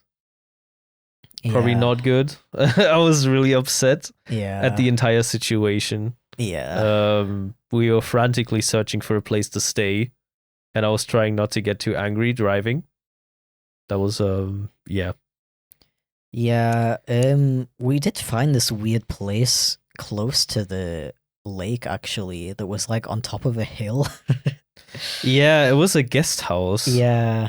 But I don't know, we drove in there and there was like no signage whatsoever. It just looked like someone's house. It felt like we weren't supposed to be there. I couldn't be fucking asked. Yeah. I was like, no, we're not going in there. Like, I can't be asked for this shit right now. I just want to like find a place we can like go and park. Yeah. And go in and book it online, you know. Yeah. So I ended up finding a place on booking.com.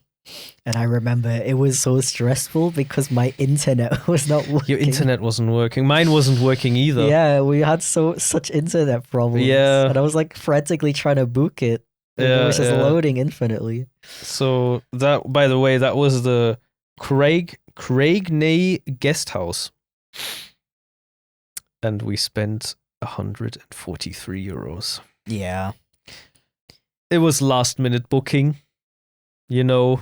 It could have been like way worse, honestly. It could have been worse. I price. still think we were already low on money, and then that was just like a punch to the fucking gut. It was kind of painful, but also probably the best decision we made in definitely. that situation. Yeah. Because the place itself was really nice. Really good. The owner was really nice. They had nice hot showers, nice comfy beds. Yeah. Perfect for a person who has a fever. Yeah, there was a town nearby that we could go get some medicine and food and stuff. Yeah. And you know what was really weird? That place and like all the other places in the area, they had a sign outside that said no vacancies. Oh yeah, you're right. Yet on booking.com, that place we stayed at, they had multiple rooms that were open. It was I don't think it was completely empty. Nobody was staying there. Yeah. The day we were there. And I remember thinking that was so weird. Like, why do they have no vacancies? Yeah, on you're right. Booking.com, they have vacancies. Like, maybe it's a weird, like, security thing. Like, they don't want just random people coming in or something. Maybe. I don't know. That was so strange. But or it's like a deterrent. Yeah. Maybe like or they just couldn't be fucking asked to change the sign. That could be it too. Yeah, that's true. I just found it so odd because literally every guest house we went past in that town had the no vacancies sign. Huh. I remember thinking that was so weird. Yeah.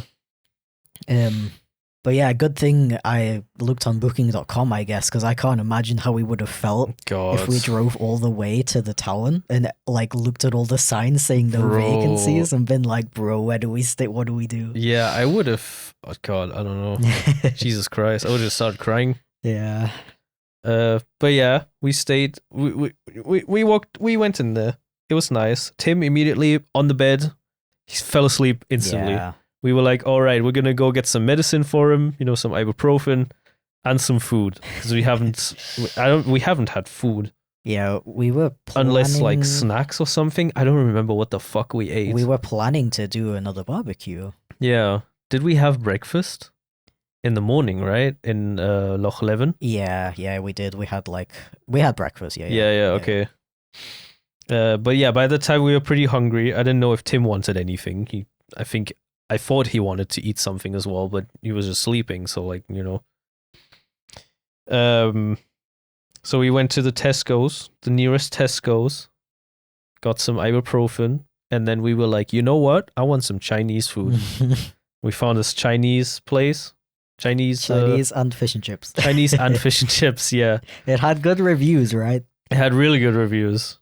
And I got, like, I wanted 2 separate dishes. Yeah. Especially... I'm pretty sure I wanted, like, a fried rice or something. Yeah, you wanted fried rice with, like... I don't remember exactly. Probably like chicken or something, I don't know. And I wanted noodles. And I think all I wanted was chow mein. Yeah. I just wanted chow mein. And for some reason, they gave us the wrong thing twice. Yeah. They gave us some weird ass, like, noodle with this, like, absolutely disgusting sauce. We only noticed when we got back to the hotel. Yeah. Of course. I ate it anyway because I was hungry, Mhm. but it was not enjoyable whatsoever. Yeah, I had like one forkful and I was like, no, I'm not doing this. Yeah. I think we even still had some left over the next day, Yeah. and then Tim had some, and then I Yeah. think we literally just. I know we shouldn't We- waste food, but Yeah. we threw it away. It was disgusting. Yeah, unfortunately. Yeah. And that was everything that happened that day.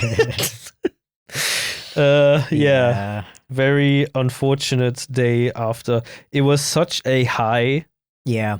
the day before, so that low felt even lower. Yeah, it was like It kind was- of crazy how those 2 Yeah. days happened back to back. It's fucking insane. And then we had to fucking plan what we were doing in the next couple days. Yeah, 'cause- Whilst we were feeling so shit. yeah, we were like, what the fuck do we do now? But the day after, I think, was it the day after? Yeah, it was the day after. The day after, we packed our stuff, left the place, the guest house. Where is it? The guest house.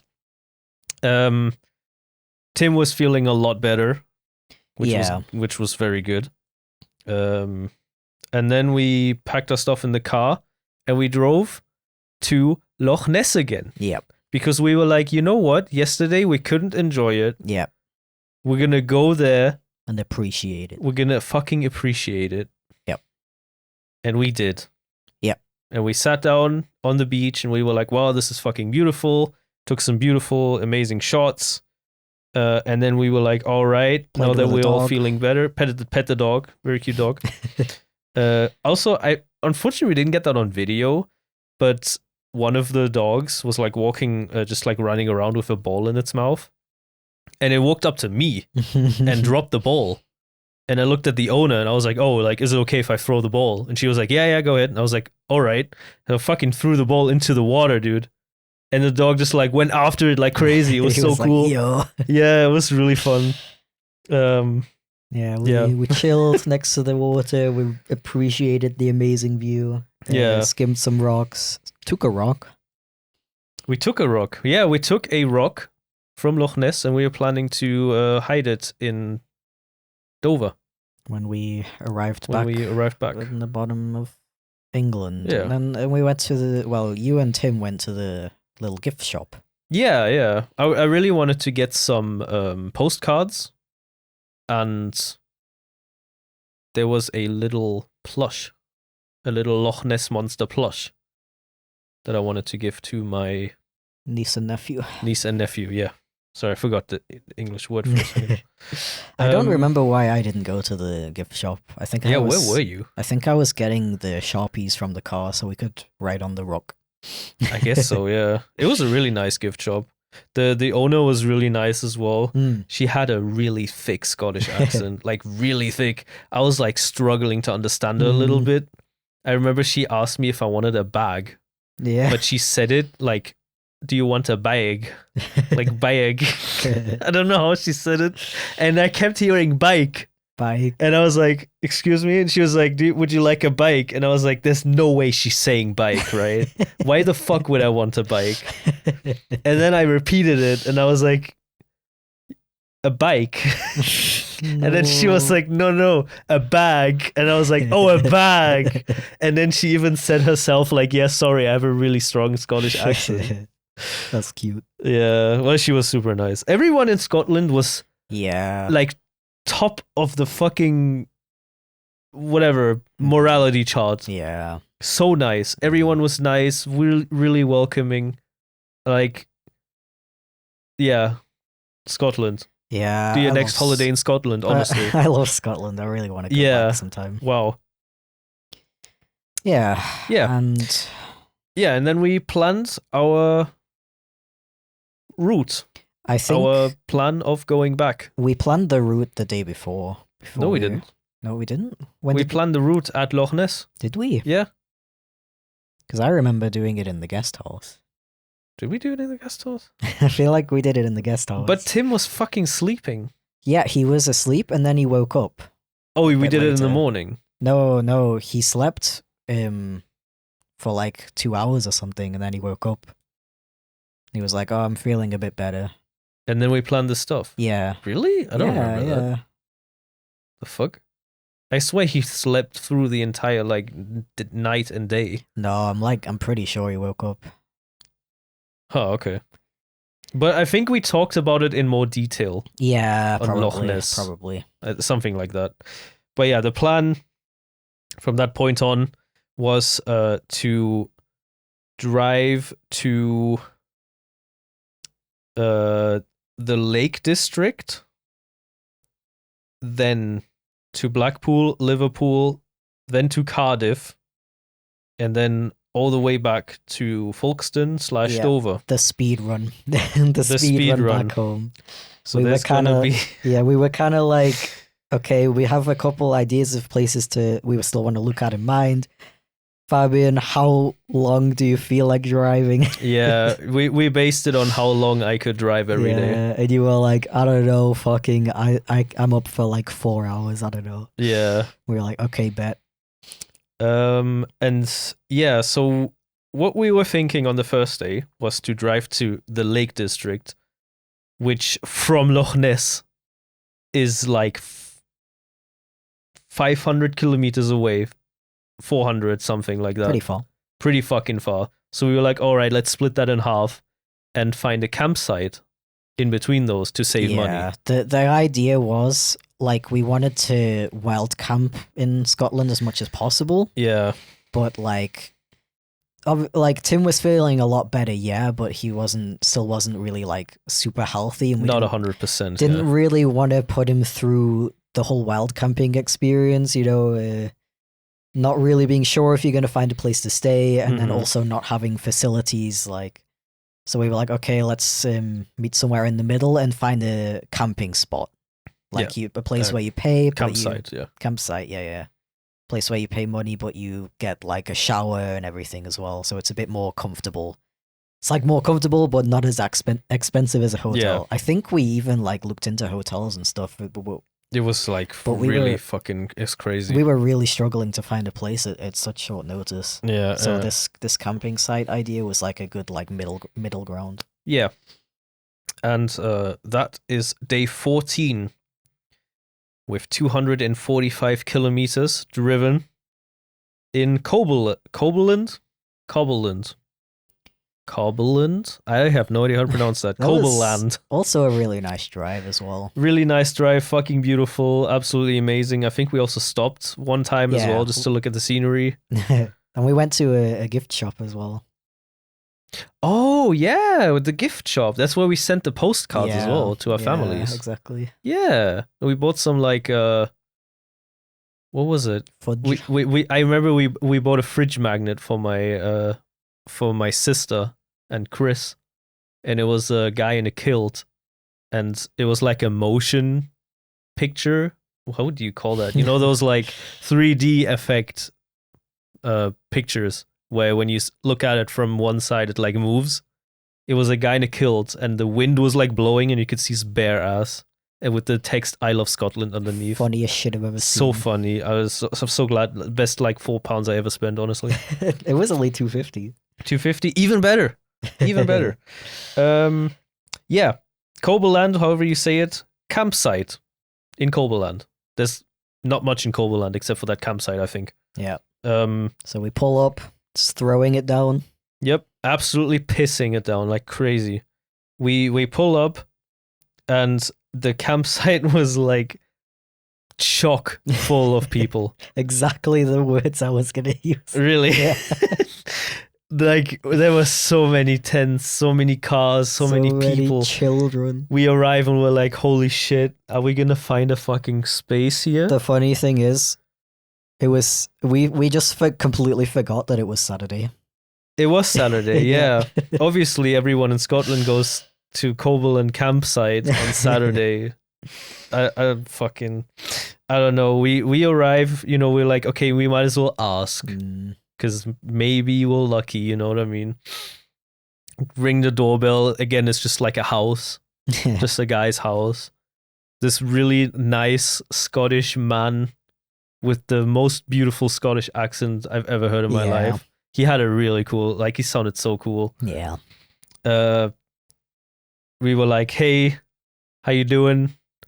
We see that your place is absolutely fully packed. Is there any space available so we could camp? Yeah, the first thing he asked was, did you book? And we were like, did you book online or some shit? Yeah, and we were like, no. And I think at first he was like, yeah, I don't know, everything's full. He actually said no at first. Yeah, but then he was like, actually, there's this one space right outside there. He pointed at it and was like, because we only had a tiny Ford Fiesta and only one tent. You know, there was enough space for our stuff. Yeah, and he was like, hooked us up. Yeah, he was like, all right, well, there's space. Here you go. And we could pay by card. But I think we paid in cash. Did we? I remember him tapping the thing on like a sum up though. But I remember having trouble with the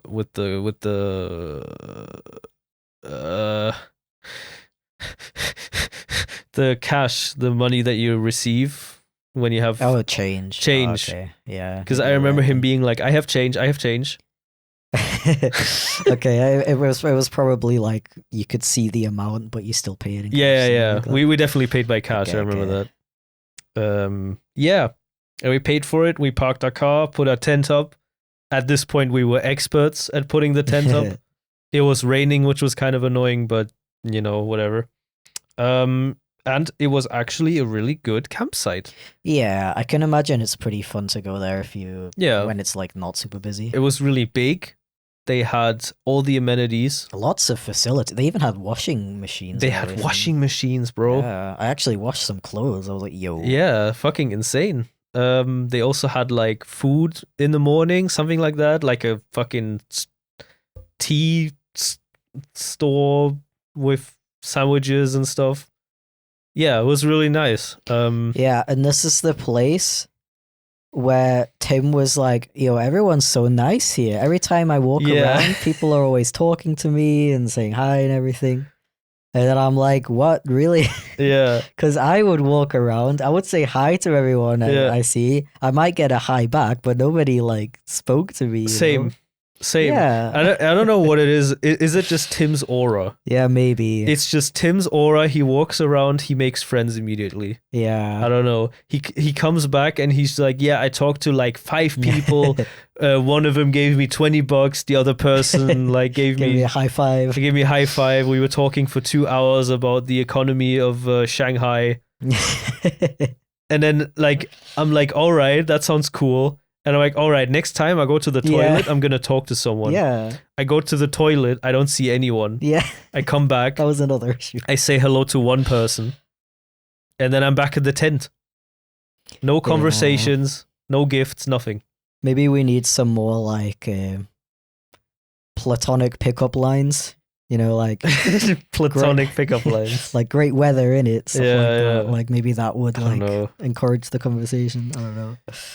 But yeah, we had a barbecue again because that was the only food we had. Yeah. What did we fucking barbecue? I barely remember. I don't remember what we ate. Yeah, I think we just had like random shit. I don't remember. I do what it remember we had some tinned food. I don't know if that's what we ate. Oh, was that the night when we made noodles? We made noodles with pesto, and the noodles and the pesto were fucking disgusting. Yeah, you're right. It was gross. Did we eat something else, or did we just not eat it? I think we had some other stuff. We made sandwiches, I think. I think I made sandwiches or something like that. But one problem that I don't know. We lost our lighter. Yeah. It was probably left in Loch Leven. Something like that, but our lighter was gone. The thing is, I put it somewhere. You put it, that's why it's gone. Because I was like, I don't remember when, but I was sorting stuff in the car, trying to like reorganize stuff a little bit to because I don't know if we've talked about that yet, but we were so bad with like using the space in the car. Oh, I mean, it's not like we were bad. We just didn't have fucking space. Yeah, Have you seen our fucking boot? I feel It's like tiny. I mean, next time if we even had the same car, I feel like we would be way better with optimizing our space. I mean, maybe, okay. But you're yeah, right. I was like sorting stuff around, and I remember picking up the lighter and being like, "Oh, this is in a weird place. I'm gonna put it somewhere else where it's safe." And then it was gone. Still don't know where it is. No idea. I've looked for it several times. Yeah. It was gone. It was a really good lighter as well. One of those with like the nozzle where you Yeah, like the click, safety, it was really good. really cool. Literally just bought it like a couple days ago. Gone. Yeah. And I still feel bad about it. You don't need to feel bad about it. Come on. It was like £1 anyway. It's fine. It was like £4. No, it wasn't. Shut up. Okay, so because we needed fire, obviously, the stove that we had a self-igniting button, but that broke literally the first time I turned it on. I like it turned on once and then never again. It made like a click, and then I turned it off, and then I tried it again, and it went clunk, and it didn't work. So we bought a lighter. That's why we had the lighter, which is gone. Anyways, we needed fire to turn the stove on because we were hungry. We wanted to make noodles. So I'm like, all right, there's like a guy next to our tent smoking. So I was like, oh, that guy has a lighter, right? I go up to him. I'm like, hey, sorry, can I like borrow your lighter for a second? Like, I just need like fire to like turn my stove on. He's like, yeah, sure. He gives me the lighter. I'm like, okay, cool. And I go back into the tent, and I'm like, all right, I'm going to turn on this candle. Like, I'll light this candle, and then as long as this candle burns, we'll have fire. So I can take like a stick or whatever and turn the stove on and off and shit like that. You know what I mean? And I'm like, okay. I go back outside, give the guy back his lighter, and I go back inside. And then I think I don't want to like shit on you too much because you already like feel bad about the lighter.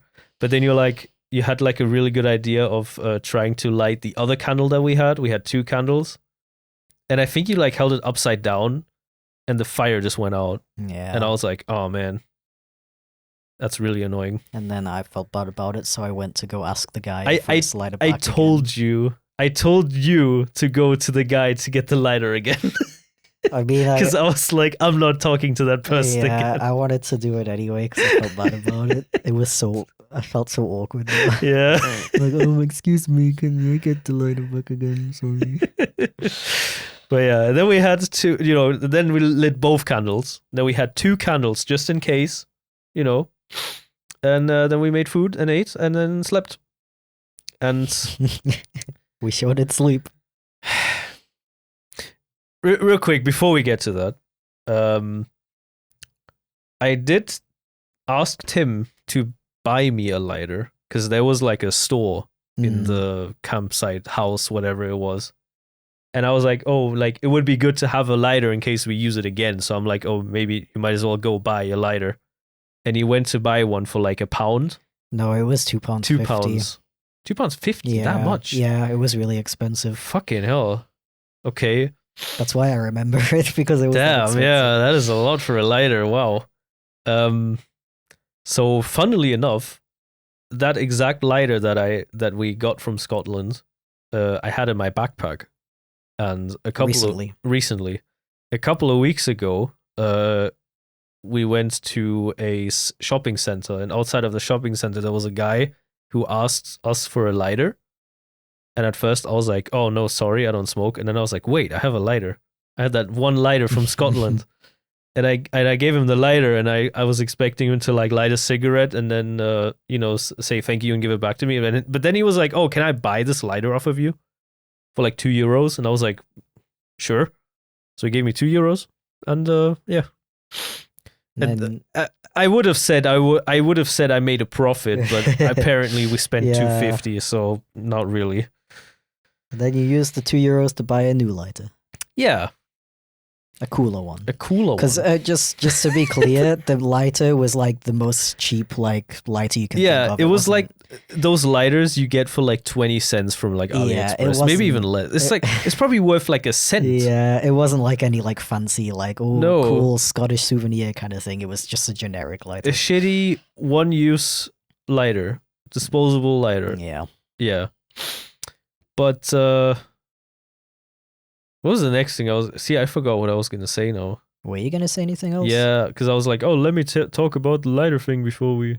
I mean, you kind of finished the. No, story, I was right? gonna say something else. Oh. Oh yeah, and then we went to sleep, Oh yeah. but we unfortunately didn't sleep very much. For some ungodly, I don't know. I think we went to sleep kind of late, right? We kind of stayed up a little bit too long, something like that. I feel like I remember that. I don't remember it being too late to be Not honest. too late. Maybe but like 1. We definitely stayed up a little bit. And we went to sleep. Like, I think we went to sleep at like 1 a.m., something like that. And literally at like 5 a.m. or 6 a.m., something like that, there was like a tent with like a whole ass family. Like a full ass family. Mom, dad, fucking 4 children or whatever, right? And they were fucking screaming at 5 a.m. Just screaming nonstop for like an hour. So obviously we all woke up from that and we couldn't fucking sleep again. Well, what was it, Billy? Billy? Yeah, Billy did some stupid shit and kept getting like yelled at. Fuck Billy. Oh my god. That moment when all that shit happened made me realize how I never want to have children ever in my life. Yeah. If you guys have children and you enjoy it, good for you. Not for me. I'm not good with children and I do not ever want children. And that was one of the reasons.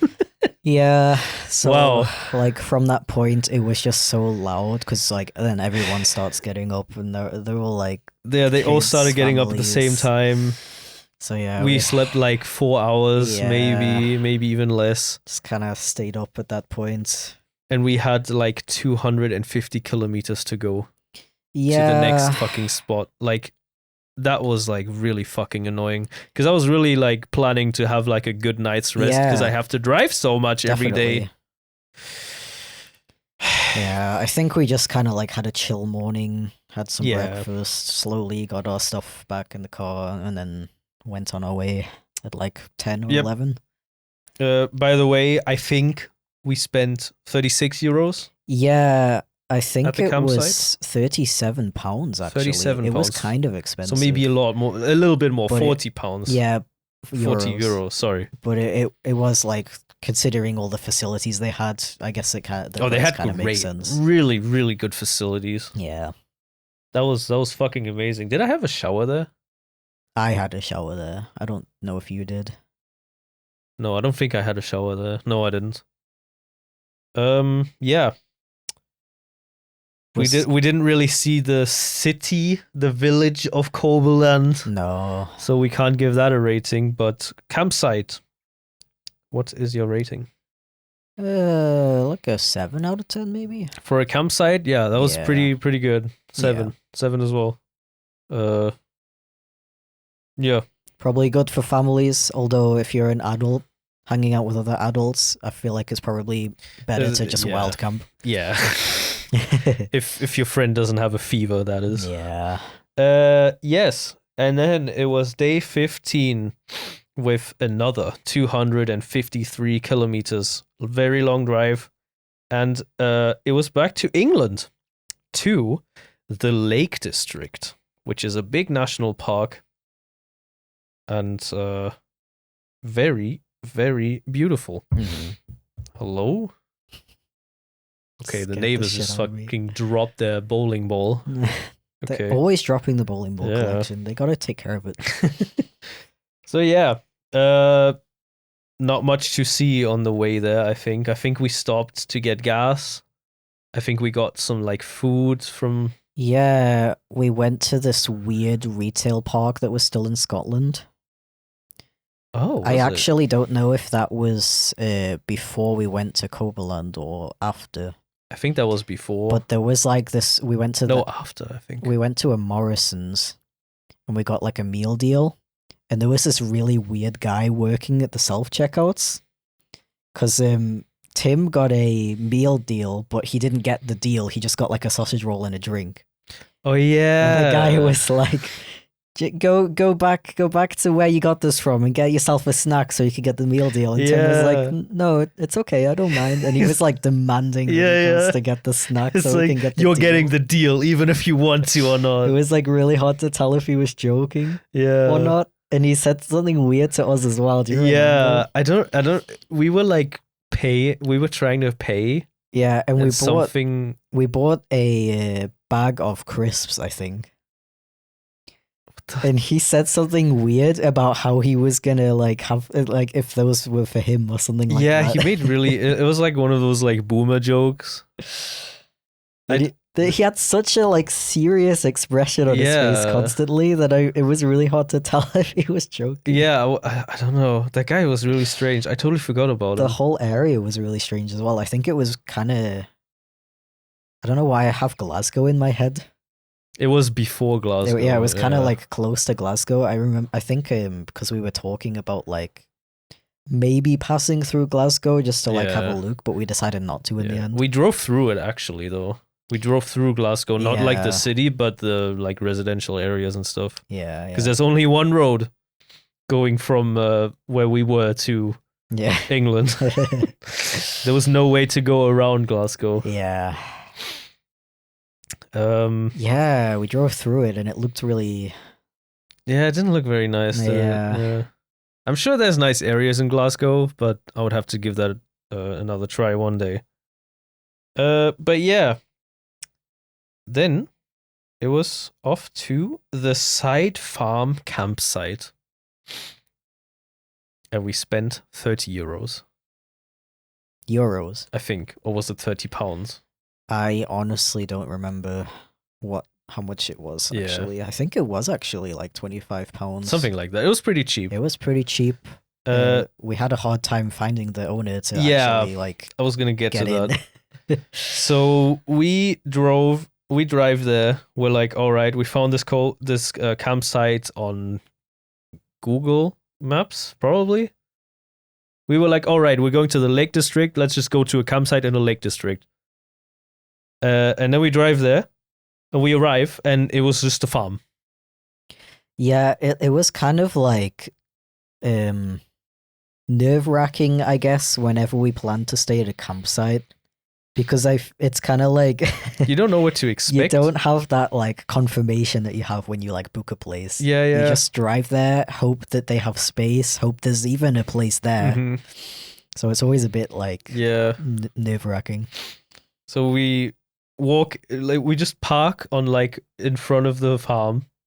We go and we see two buildings. One of them looks like a cafe, and the other building's just a house. Just a personal house. And there were some signs that were like, oh, for the camping, please go there, blah, blah, blah. Ring the bell. We rang the bell like 20 times. Nobody ever answered. And I think we stayed there pretty long. It was like half an hour. I think, something like that. I don't know if it was that long. 20 minutes. So we were there long enough to the point where I was getting annoyed. Yeah, we didn't really have a choice either. So. And I had to pee so fucking bad. So I was like, you know what? Fuck this. I'm going to go find the next bush and I'm going to pee in that bush. And I swear the moment I do that, the fucking owner arrives. Yeah. And he's talking to Aaron and Tim and I don't know what they were talking about. And I come back from pissing and I'm like, oh, did you find him? And he was probably wondering what the fuck I was doing like halfway uphill. Yeah, it was like this like older guy with his dogs. And he walked over, and we were like, hello. Are you the owner? And he was like, yep. Okay. And I was like, can we camp here? And he was like, yep. Damn, really? Man of few words, huh? And I was like, how much is it? We've got like one car and like a small tent. And he was like, £20, but £25, please. I was like, okay, I gave him the money, and he just took it and then went in the house. Yeah, that is. We didn't get a receipt, nothing. Yeah, no, he could have been lying. Yeah, yeah. Imagine if that wasn't actually the owner. That would have been fucking insane. I think he just said like, yeah, so just like drive down there and Yeah. camp wherever you want. That I was like, okay, cool. Really cool. So the drive was a little bit scary, like the driveway. Yeah. So we drove through. I drove a little bit slower because I was like, I already kind of scratched up my car in Scotland, so I don't want to repeat that. Very rocky road, and obviously made for tractors. We drive through. We arrive at the campsite, and it was absolutely beautiful. Yep. Absolutely beautiful campsite. Unfortunately, most of the camping grounds are on hills. Yeah. It was very hilly. I mean, we were like next to a mountain. So It's hard to find a spot that was flat that hadn't already been taken. yeah, so most of the good spots were gone. But we did find one sort of good one. It was on a little bit of a slope, but it was okay. We put up the tent and we were chilling. Yeah, it wasn't too busy either. wasn't Everyone too that was busy, there yeah. was like really spread out as well. Yeah. So we couldn't really hear them. There was also a group of Americans not very far away from us. Yeah. How could I tell they were Americans? Because they were the loudest ones there. So much American slander in this episode. I am really sorry, but like, wow, they were really annoying. Like, Jesus Christ. But yeah, Lake District. We didn't do much, honestly. We were just kind of chilling. Oh, there was this other guy camping kind of close to us as well. This Yeah. freaking German guy with his motorbike. He was German, yeah. He had a single tent, and he Yeah. had a motorbike, and he was speaking. He wasn't speaking German, but he was German. Did he Yeah. talk to Tim? I don't think he talked to Tim. He definitely said hello to us. Yeah, I don't remember saying hello to him. Maybe I it might did. have just been me and / or Tim. Yeah, And he spoke to some other people who were camping. yeah. But I just remember thinking like, damn, that's such a vibe. I want to be like him. When Oh I'm, yeah, like, he was 60. cool as fuck. Yeah, yeah. Yeah. So one thing we really wanted to do was to swim though. Yeah. And apparently the Lake District is very good for swimming. Yeah. Unfortunately that day it wasn't that warm, but that Yeah. didn't fucking stop us. Wasn't it like 13 degrees? No, it wasn't that cold. Yeah? No, it was pretty cold, but it was like, it wasn't like, I don't remember. It was definitely sub 20, Yeah. like 17, 16, 17. something like that. Not really swimming weather. So the water was ice cold. The water was ice cold, but once you got used to it, we had the fucking time of our lives. Yeah. It was that pretty was fun. so fun. I'm glad we did it. A really weird thing though, the water wasn't deep. It wasn't deep at all. Yeah. And every time you sank to the fucking ground, there was this really soft stuff on the floor. And at first we were all kind of grossed out by it because we didn't know what it was.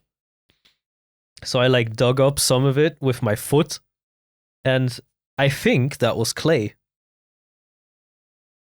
Like it was just really, it was like soft, like mush. It Very, kind of, felt very satisfying, honestly. did kinda It was feel so satisfying. so soft. it was and probably good for nice. your skin too. Yeah. So we had a good swim, had a really good time, and then we had some peri peri chicken wings Yeah. that we bought from Asda probably. I think those were from the Morrisons. Was right? that Morrison's? Okay. I don't remember. Yeah. And then we had drinks. Very chill day. Very chill day. And then it was already day 16. Damn. We woke up very refreshed Yeah. because we actually slept this time. Slept a little bit more than the Scotland campsite. We enjoyed the views of the mountains, of the lake. The entire area was beautiful. Yeah, absolutely. Yeah. Highly recommend. Had some tea, some Yorkshire tea, the classic. And then it was off to Blackpool. But first, Lake District, location. What would you 10? rate that? 10. Yeah, I agree. Campsite, side farm campsite. I do remember the facilities being really They were a little bit run down. sus. Yeah. But honestly, like, The shower was really fucking hot though. yeah. Like wow, that was like one of the best showers. Yeah. Funnily enough, it looked like a, what is it called? Like a barn.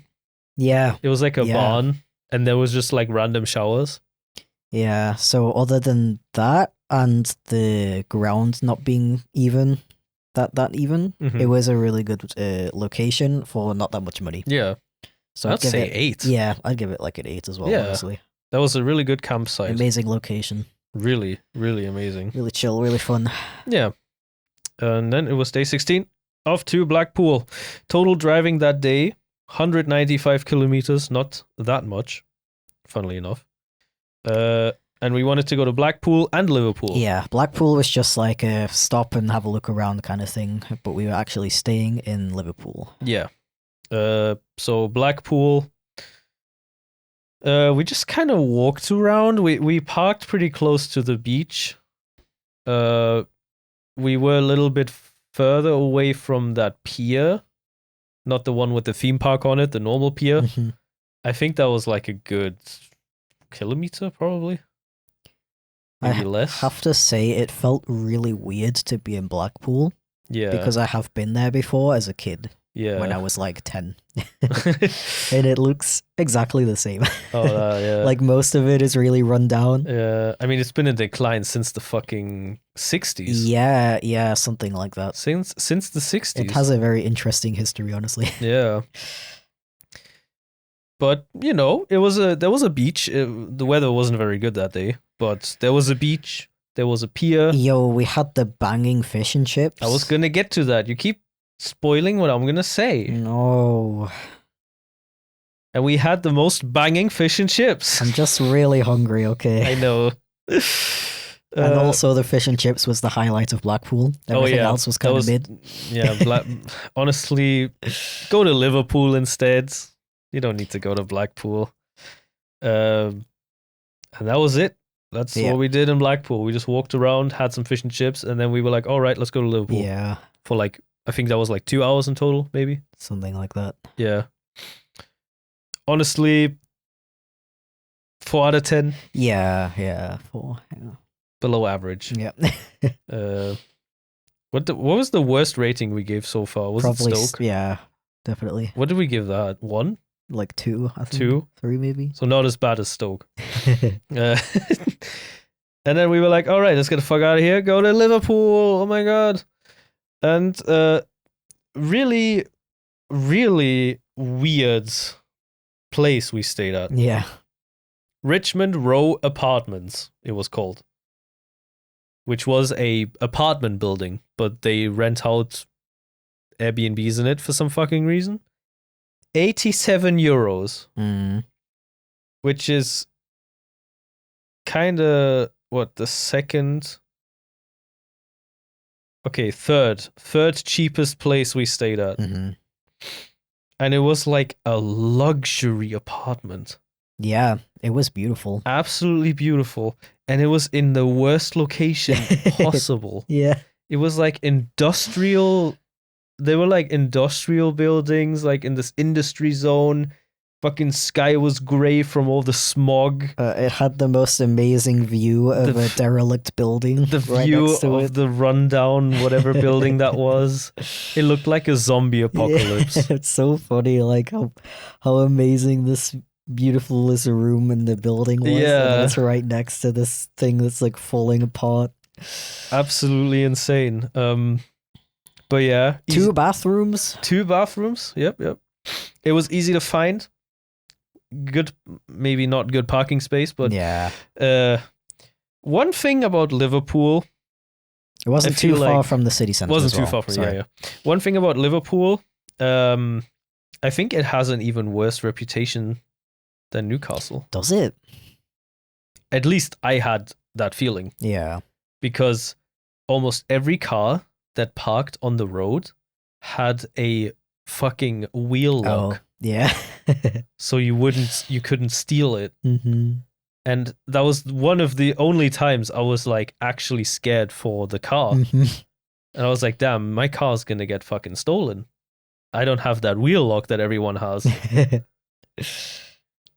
but fortunately nothing happened. Yeah, and yeah, we went to the city of Liverpool. Wasn't too far away. We saw a movie set, which I now know is they were filming Peaky Blinders in Liverpool. Yeah, we just happened to see it. We happened to see them filming a scene for Peaky Blinders. Yep. It's kind of interesting. They still Yeah. had like all like the blue screens. Blue up and screens, stuff. all the props were still there. Yeah, for a some bunch fucking, of you could just props. walk through. It was insane. People in costumes, horses, Horses. actual horses.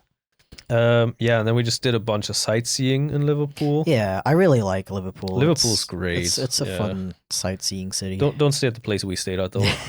But Liverpool in is pretty good. We had one of the best pizzas I've ever had in my life. Actually, Yeah. I think it's a chain. It's called Rudy's. Mm-hmm. But that pizza was so fucking good. Yeah. Like the only other time I had pizza this good was in Italy. Like that was fucking crazy. Oh, it's so annoying because for some reason on that day I had like really bad brain fog. And I remember I didn't finish my pizza because it was a massissive fucking pizza. Yeah, it was pretty big. And I wanted to take the rest like with us. Oh, yeah. So I could eat it at the apartment later. They got me a box and everything, put it inside, and I just like left it on the You table. just left the box. Like this massive box. Like how I don't know how I didn't even notice that. I was just feeling really weird that I don't day. remember that. I don't even know why. Huh. And yeah, and then we were like, all right, let's have some drinks. You know, one of the last times we're gonna have drinks in England, so we were like, you know, might as well. And we found this place called Bierkeller. Yeah, that was the thing. We were like dying in terms of like money situation. Mhm. So we really did not want to spend too much. And all of the places, like we wanted cocktails specifically. We wanted specifically cocktails, yeah. But everywhere we looked, one cocktail was like £12. Even more. Even more, but like the cheapest was like £12. Yeah, it was like rum and coke was It's like £12. £12 is what, like 15 euros? Yeah, For- fucking insane. For one cocktail. Absolutely insane. And that's how we came across the beer keller. Yeah. I hate it, honestly, because they have like the best fucking deals. Like you could get a whole ass mass of cocktail. I'm calling it a mass. I refuse to say the S word. You know, a big glass jug. Is that what it's called? Yeah. Yeah. Bavarian, not German. But Bavarian, you know, big ass thing of cocktail. And you got like two for what, £15? Yeah, something ridiculous. So like that. 2 liters of cocktail. Fucking insane. Kind of ass though. Very ass. It's Yeah, it was very basically good. just fruit juice with like a shot of something in it. Yeah. Mine had a fly in it. The cocktails Tim had though, they were fucking Yeah. amazing. I really regret not getting those. Yeah, we should have just got the normal one. We were just Yeah. so overcome by that amazing deal. Yeah. And also the name of the cocktail. Yeah, I'm not saying it. Okay. You can say it if you want to, but I'm not saying it. I'm gonna be really annoying and not say it as well. All right, cool. Just watch my vlog. You'll see the name. Yeah. Were we drunk? We were pretty drunk, right? I think I don't remember. I don't really remember like what happened after that, to be honest. Yeah, me neither. We were probably drunk. Because I don't remember anything. We just went back. Oh yeah, we went back through the area where they filmed the Peaky Blinders. Yeah. And there were these two other people who were looking at the set and being like, Oh, yeah. I wonder what they filmed here. And we like briefly talked to them. Yeah. And it was like kind of funny because neither of us said bye or anything. We just kind of like went our yeah, it separate was just like, ways. all right, never see you again for the rest of my life. Yeah. Yeah. So, yeah. Anything else happened in Liverpool? I don't think so. We just kind of did some sightseeing. Yeah. We also didn't film that much that day. No. Not much. We were all fucking. We were kind of ready to go home, honestly. Mhm. But yeah, Liverpool. Out of 10. Maybe like a 7 or 8. Yeah, I would say 7. I do really like the port area. Oh, I the find port, that really the pretty. Albert Dock. Yeah. Absolutely, yeah, fucking beautiful. Lots of cool shops, restaurants to go to. There's a really nice vibe as well, I feel like. Definitely. Yeah, that was day 16. Mhm.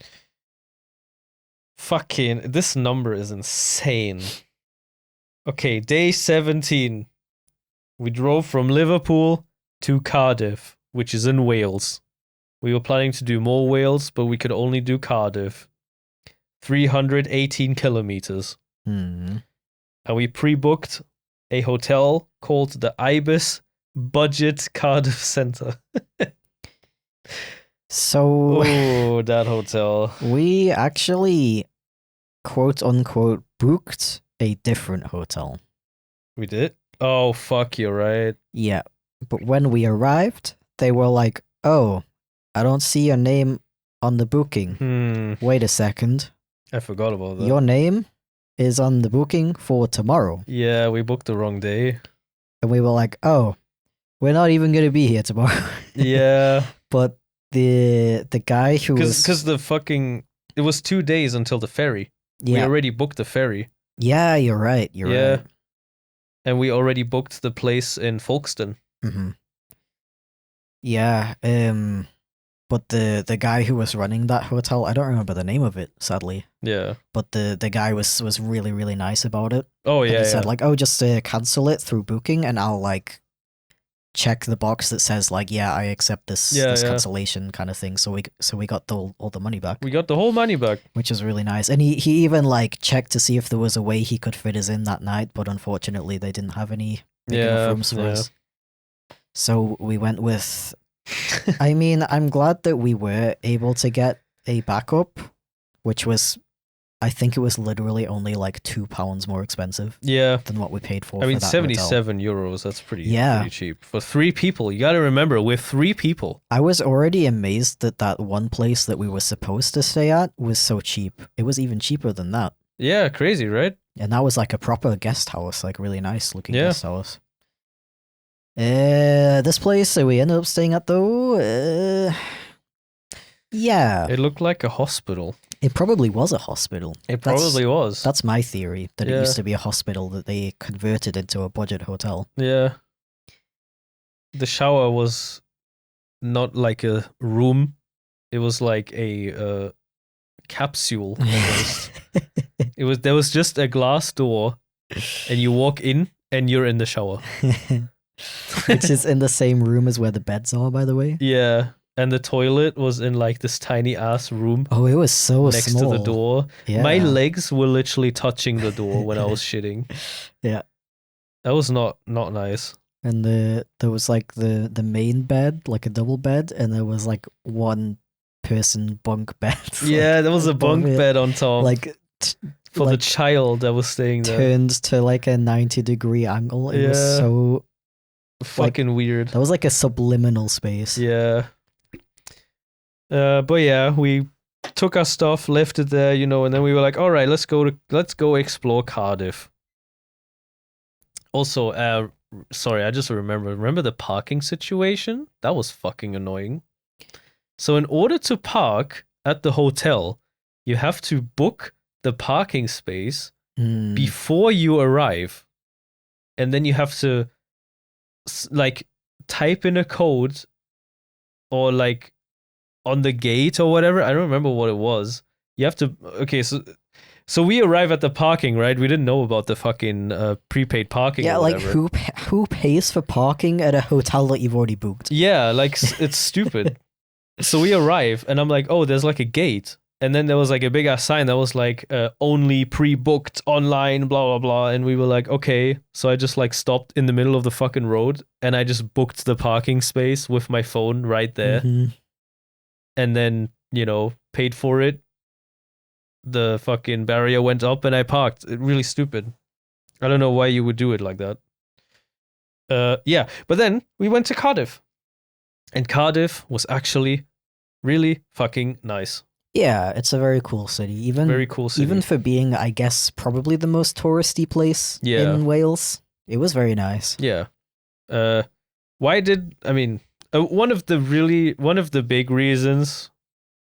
I mean, we wanted to go to Cardiff anyway, but I feel like there was another reason why we wanted to go there really bad. I'd say that's the main reason, actually. Was it the main reason? Yeah. Shake Shack. There's a Shake Shack in Cardiff. Yeah, so I guess we have this thing where we've kind of been like trying to find the best burger. Yeah. Like through all of the like chains, I'd say. Yeah. And so far, we're really big fans of Five Guys. Archie's. But our favorite so far is Archie's. Love That like Archie's. smash burger kind of thing. Yeah. Only in Manchester. And we've had this discussion with Tim, who also agrees that those are both very good as well. But his favorite is actually Shake Shack, Shake Shack. which he's tried specifically in America. Mm. So, wanting to experience it ourselves, we found out there was one in Cardiff. Yeah. We were like, okay, we kind of have to go. Yeah. Yeah. And yeah, that's probably the main reason we went to Cardiff. Yeah. But also to see the city, because why not? We also had a pint of the local ale Yeah. called Brains. It was quite nice. Very cool name. And yeah, it was pretty good. Tim had a cider as usual. He usually drinks cider. And then I saw a guy on the street. He was busking, and he was playing Caesar. And I was Whoa. like, "What the fuck? That's like your favorite band. That's like my favorite band." You gotta give context to these things, dude. Well, I was going to say that, but then you interrupted me. But yeah, we wanted to go to the castle as well. The castle's like literally right next to the city, but it was already closed, unfortunately. I guess we were just too late. I mean, think about how long we were driving for. I Yeah. think it was already like 5 or 6 by the time we arrived. Did I say how much we drove? I don't remember that the saying really it. long one? Say it again. 318 kilometers. Yeah. I think you said that. I think I said that, right? Yeah. Liverpool. If to I Cardiff. didn't, 318 kilometers. What? Really long. Okay. Yeah. And then we had Shake Shack. And unfortunately, Tim said it wasn't as good as it was in America, right? I think so, but also I still found it really good.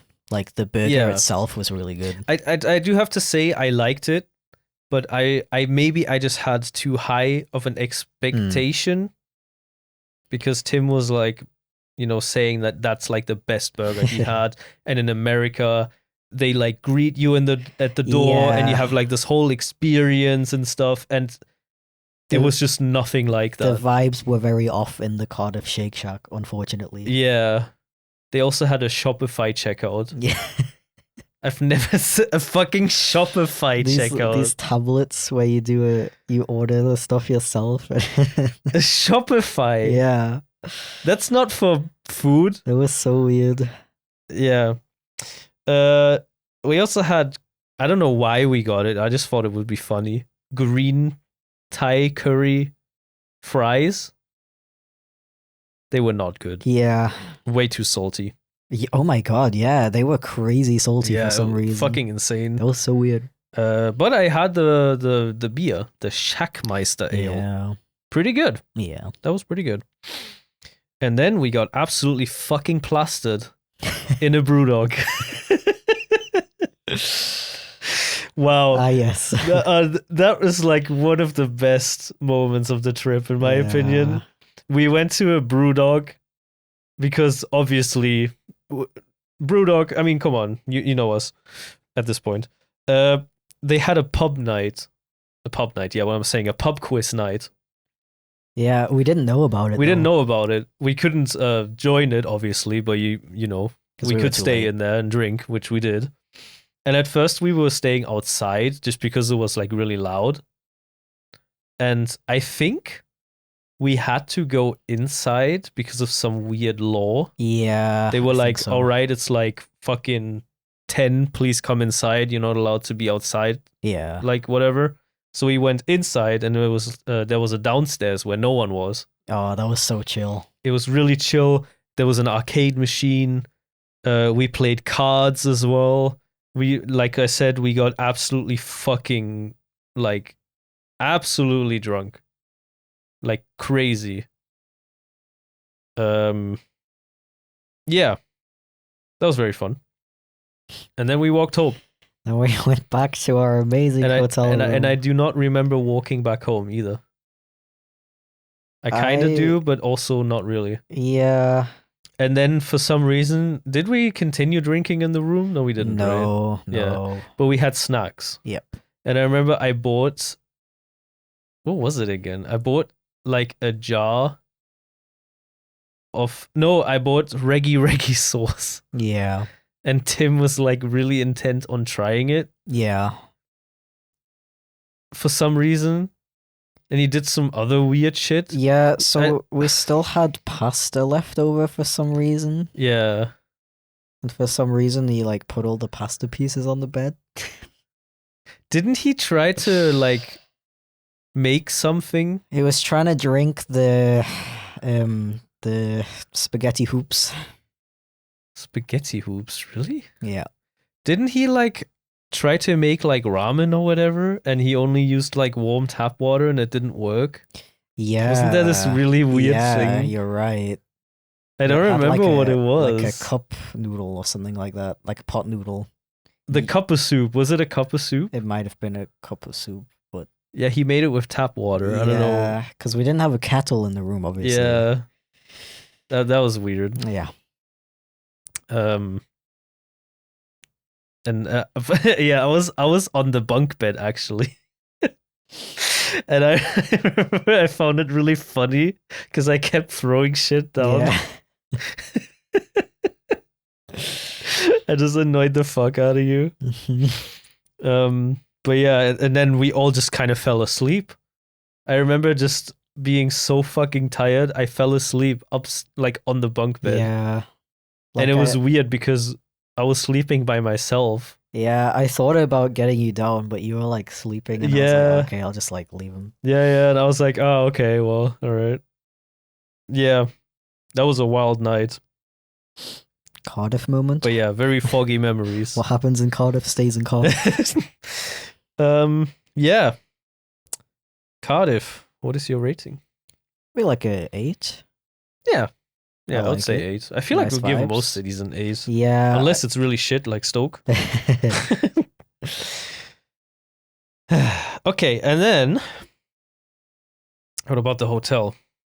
Like 3, maybe 2. Yeah, like whatever we said for Stoke, 1 point more than that.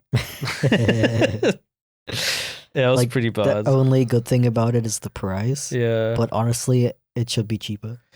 Yeah, it should be even cheaper than that. I mean, it's called budget, Ibis budget, and it was, I don't know. You already have low expectations when something's called budget. Mm-hmm. But yeah, day 18, the last day in England, Mm-hmm. with 378 kilometers of driving. Damn. We drove all the way from Cardiff to Folkestone. Mm-hmm. We drove through the, horizontally, we drove through the entire UK. Yeah. If you don't count Northern Ireland. But, mainland Great Britain. We drove a straight line. That was a really long fucking drive. Yep. And we unfortunately, I mean, in a way it was unfortunate, but also kind of fortunately, we had to stop at a service station in the Ring of London. And I did not want to drive around the Ring of London again, but we had to. There was no other way. Mm-hmm. But funnily enough, I had some pretty good food there. They had a chopsticks, which I feel like has a bad reputation, but that was pretty fucking tasty. I had noodles, like fried noodles, and some like shrimp on top or whatever. It was pretty good. You didn't want to eat anything for some reason. Bro, wasn't that like just after Scotland? No. That service station with the chopsticks and everything? No, it wasn't, because I remember it was the big ass road in London.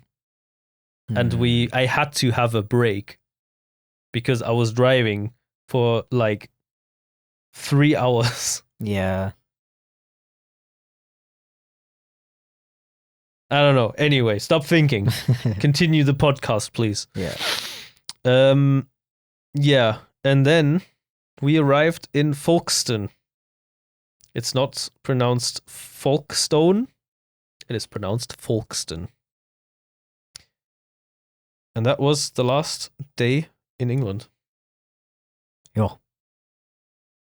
You have nothing to add, or Yeah. give me something here, man. I'm doing everything myself. Bro, you were like complaining I was yapping too much. No, in the last keep episode. yapping. No, I'm not yapping enough. Like, what is it? Yeah. So why did we stay in Folkestone? Yeah, that is a good question, Aaron. I'm glad you asked that right now. I'm asking myself. I don't know. I guess because so like it's kind of weird when you think about it, because like we arrived in Folkestone and then we fucked off to Dover, and this time we were doing it the other way around. Yeah. We arrived in Folkestone, but we had to go to Dover to leave the UK. Yeah, because we booked the ferry in advance. Yeah, and I don't know. I guess because we were like, we don't really want to stay in Dover again. And Folkestone looks pretty nice, like on the photos. There's like a little beach and stuff, and it seems like there's a little bit more in Folkestone than in Dover. So we were like, let's give Folkestone a chance. It's only like a 20-minute max drive to Dover anyway, so it's not like we'll miss our ferry or anything. That's probably why we stayed in Folkestone. Yeah, basically. The place we stayed at, Sunny Lodge. 143 euros? Yeah, it was. Why the fuck did we spend so much? I think that was actually like one of the cheapest options. That's fucking insane. I think I remember we kind of struggled to find a place, even in Dover or Folkestone, or like around that area at all. Yeah. It was like not super expensive. But anyway, really nice place. Yeah. The owner was really nice. We were talking with him for fucking ages. He was super chatty. Yeah, I think Mike. Yeah, I think he was called Mike. Yeah. Really nice guy. He gave us some recommendations on what to do as well, so that was good. Yeah. But yeah, Folkestone, it was like the day before we leave, so we didn't really do much once again. We just kind of walked around, looked at the beach. There was a very interesting like lift down to the beach that wasn't running anymore since like several probably decades. the 60s. Yeah. Just like Blackpool. It just looked kind of cool, like how it was kind of like run down and stuff. Yeah. But apparently they want to make a new one. Yeah, they're renewing everything, apparently. I mean, they built a huge ass skyscraper apartment complex. Oh my god, yeah. Next to the beach, where you can get one apartment for like £500,000 or some stupid shit like that. Expensive. Like 1-bedroom apartment. Yeah, I don't know why you would want to live there. Yeah, and then we went to Wetherspoons. What a way to end the UK trip. Yeah. Than to go to a Wetherspoons.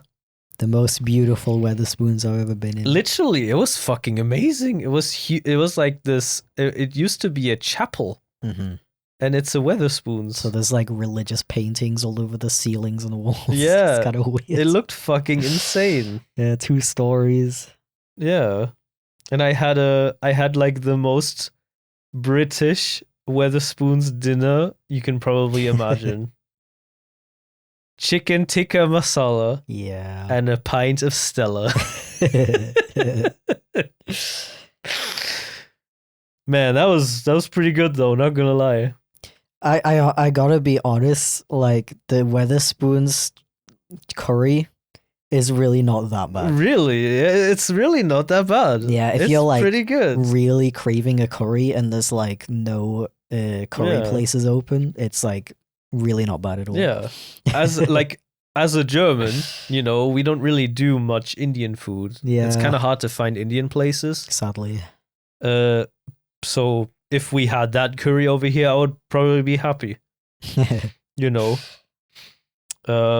Yeah, and pint of Stella, always good. I think, did we get super drunk? Probably like a little bit, not too much though. Yeah, not too much. We did get a couple of drinks. Yeah, played some cards. Played some cards. Ooh. Do you remember that really creepy fucking guy? Yeah. That guy was weird. So there was this guy who was he kept like almost harassing this like girl that was next to us. Like yeah. there were like two girls who were out on a night out, I guess. And there was just this really creepy dude who kept coming up to her and like talking to her and like I guess flirting or whatever. And she kept saying like no, basically. Kind of like being dismissive, let's say that. Yeah. And we were kind of keeping an eye on her because I was like, okay, this guy is like kind of like fucking creep, you know what I mean? And funnily enough, she had to go to the toilet and she asked us to look after her drink.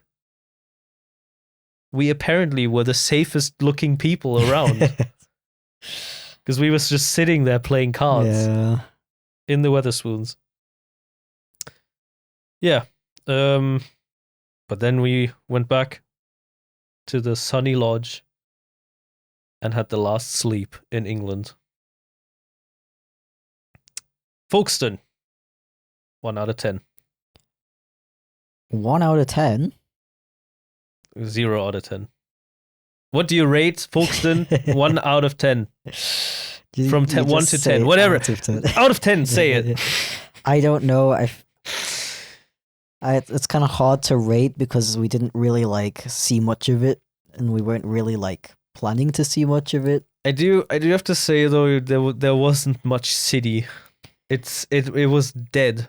Yeah, I think we were there at like 5 p.m. and it was dead. Dover effect. It was better. Even Dover was more active. It was very similar to Dover. So maybe the same rating that I gave Dover. Yeah, I don't remember what it was, but I would give that same rating as well. It's basically Dover Part 2. Yeah, Dover 2. Sunny Lodge. Maybe a little bit expensive. Yeah. 143. Yeah. But the room was pretty nice. Yeah. We also had a family room again for some fucking reason. We had like 4 beds. There were like 2 bunk beds. Dude, yeah. It was really weird. And I don't know. I guess that was why it was so expensive, because it's made for like a whole family. 6 people. Yeah. There was a big queen size bed and 2 bunk beds for some fucking reasons. But yeah. If you ever have like 6 children, good place to stay. I like the guy. Yeah. The place was good, maybe a little bit too expensive. Yeah. I would probably give that like a 7 just because it's because of the price. Yeah. If it wasn't so expensive, I would have given it an 8.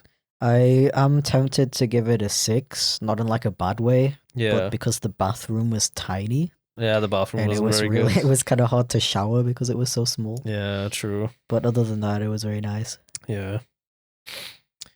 And then it was day 19.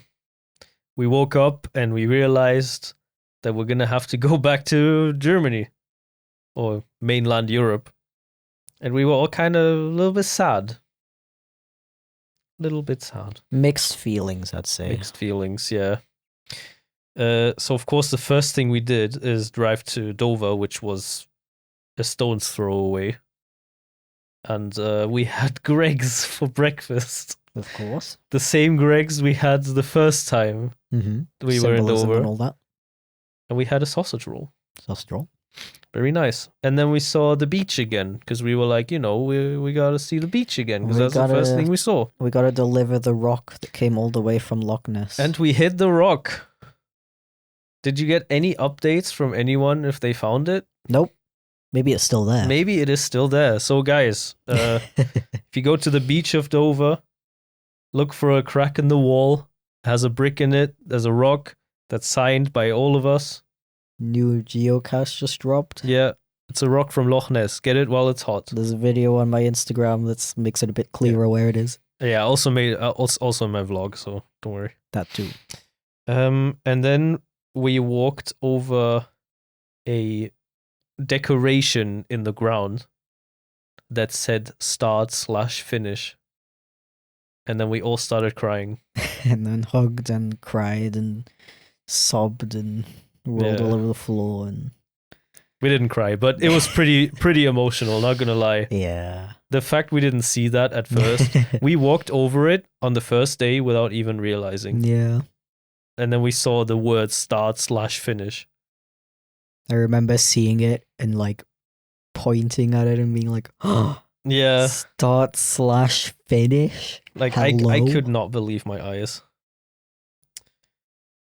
And then we tried to get to the ferry, which was kind of annoying because there was like a big fucking road block, not a roadblock.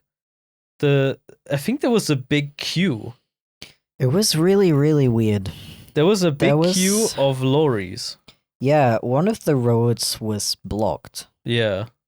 And they blocked off an exit on the roundabout. Yeah. Like you couldn't drive around the roundabout. They blocked some we tried to get to the main road to go to the ferry, but we weren't allowed to do that. So we had to go back like out of Dover.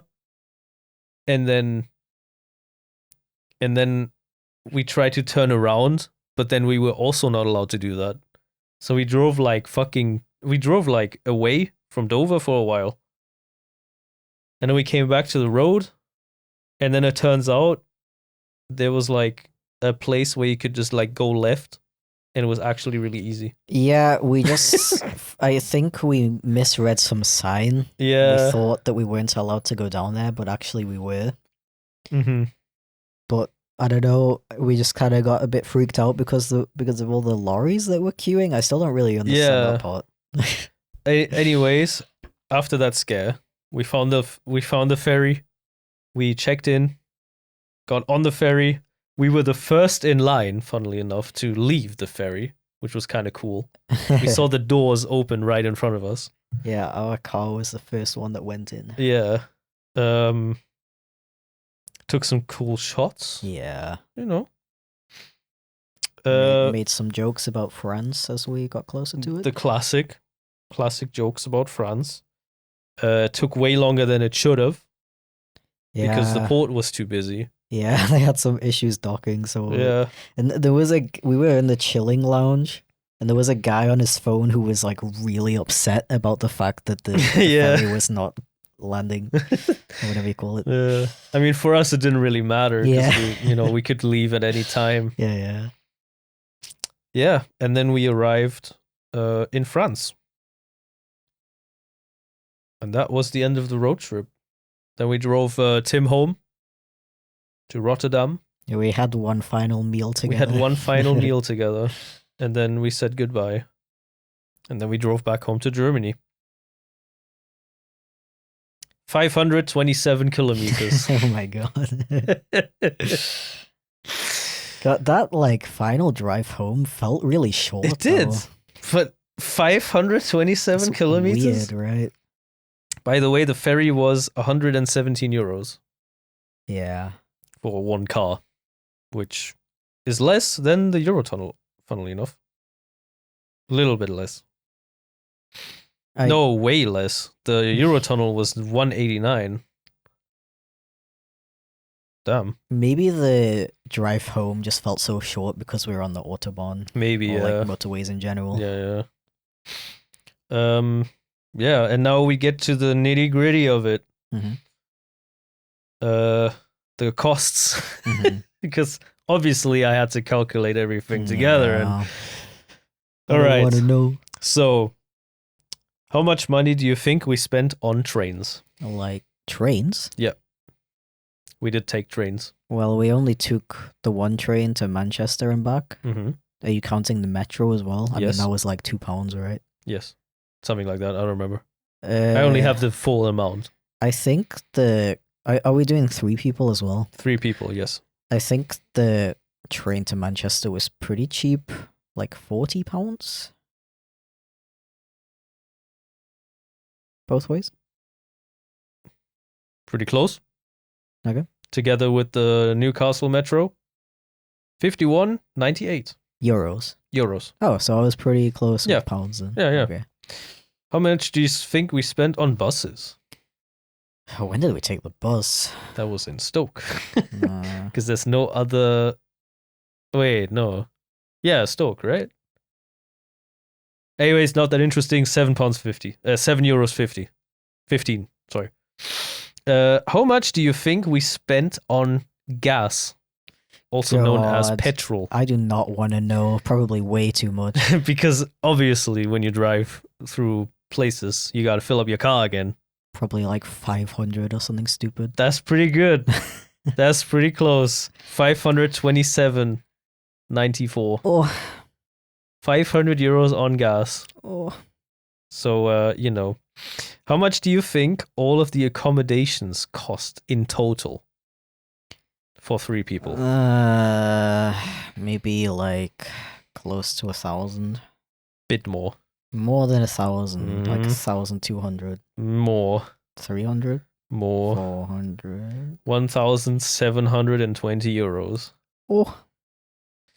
So, with everything added, we spent a total on, by the way, just transportation. The ferry, Eurotunnel, gas, train, bus, accommodations. No food included. 2,307 euros. Mm-hmm. For 3 people, technically. Yeah. So divided by that, it's 769 euros. So 769 euros per person. Yeah. Which, if you think about it like that, Yeah. doesn't actually seem that much. If you put it like that, you can. That's similar to if you would take a plane to somewhere and then like stay in a hotel for like a week, like 2 weeks. Yeah. Yeah, we were there for 19 days. That's a long time as well, if you think about it like that. But, you got to think about food Yeah. and other stuff that you might want to buy, Yeah. So, just everything accommodation-wise, I think I told you this number before, but let's see if you remember. How many kilometers did I drive in the UK in total? I don't know. Like 1,000, A little bit more. 1,500, A little bit more. 1,800, A little bit more. 2,000, A little bit more. 4,000. Okay, that's too much. It's about 2,800 kilometers. Mm-hmm. That's like as if we would drive to Saarland almost like 10 times. Mm-hmm. There and back. Which is the south of Germany, by the way. Yeah. You gotta give context. Sorry. Well, not all the way south, but pretty close. Yeah. That's how much we spent. And that's how much I drove. That's how much I drove. And that was the end of the UK road trip. Wow. Whew, long one. A trip. Well, thank you very much for listening, if you listened this far. Legend. Hello. What is our aim for the next potential road trip, Aaron? Maybe we can give a little hint. I kind of forgot because I feel like we have like 5 different ideas.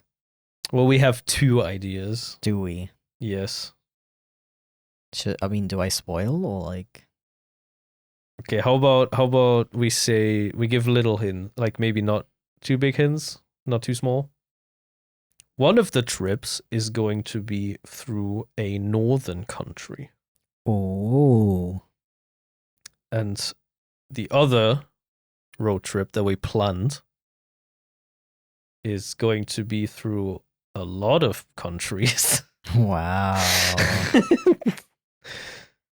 But as we have recently established, those kinds of things take a lot of finances. Oh, yeah. So if you would like to support us... Oh, good segue. If you want to support us, please We got keep watching, keep listening. Yeah, just listen. You could listen for free on Spotify, YouTube. Share it to other your places. friends.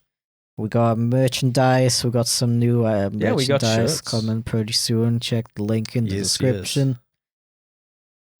Also, And yeah, like, comment, subscribe. If you can do that on Spotify, I don't know. rate 5 stars. Also, probably helps if you do all that shit on Spotify. Yeah, I would appreciate it. And yeah, that's going to be it for today. Thank you for listening. Thank you for listening. Until next time. Bye.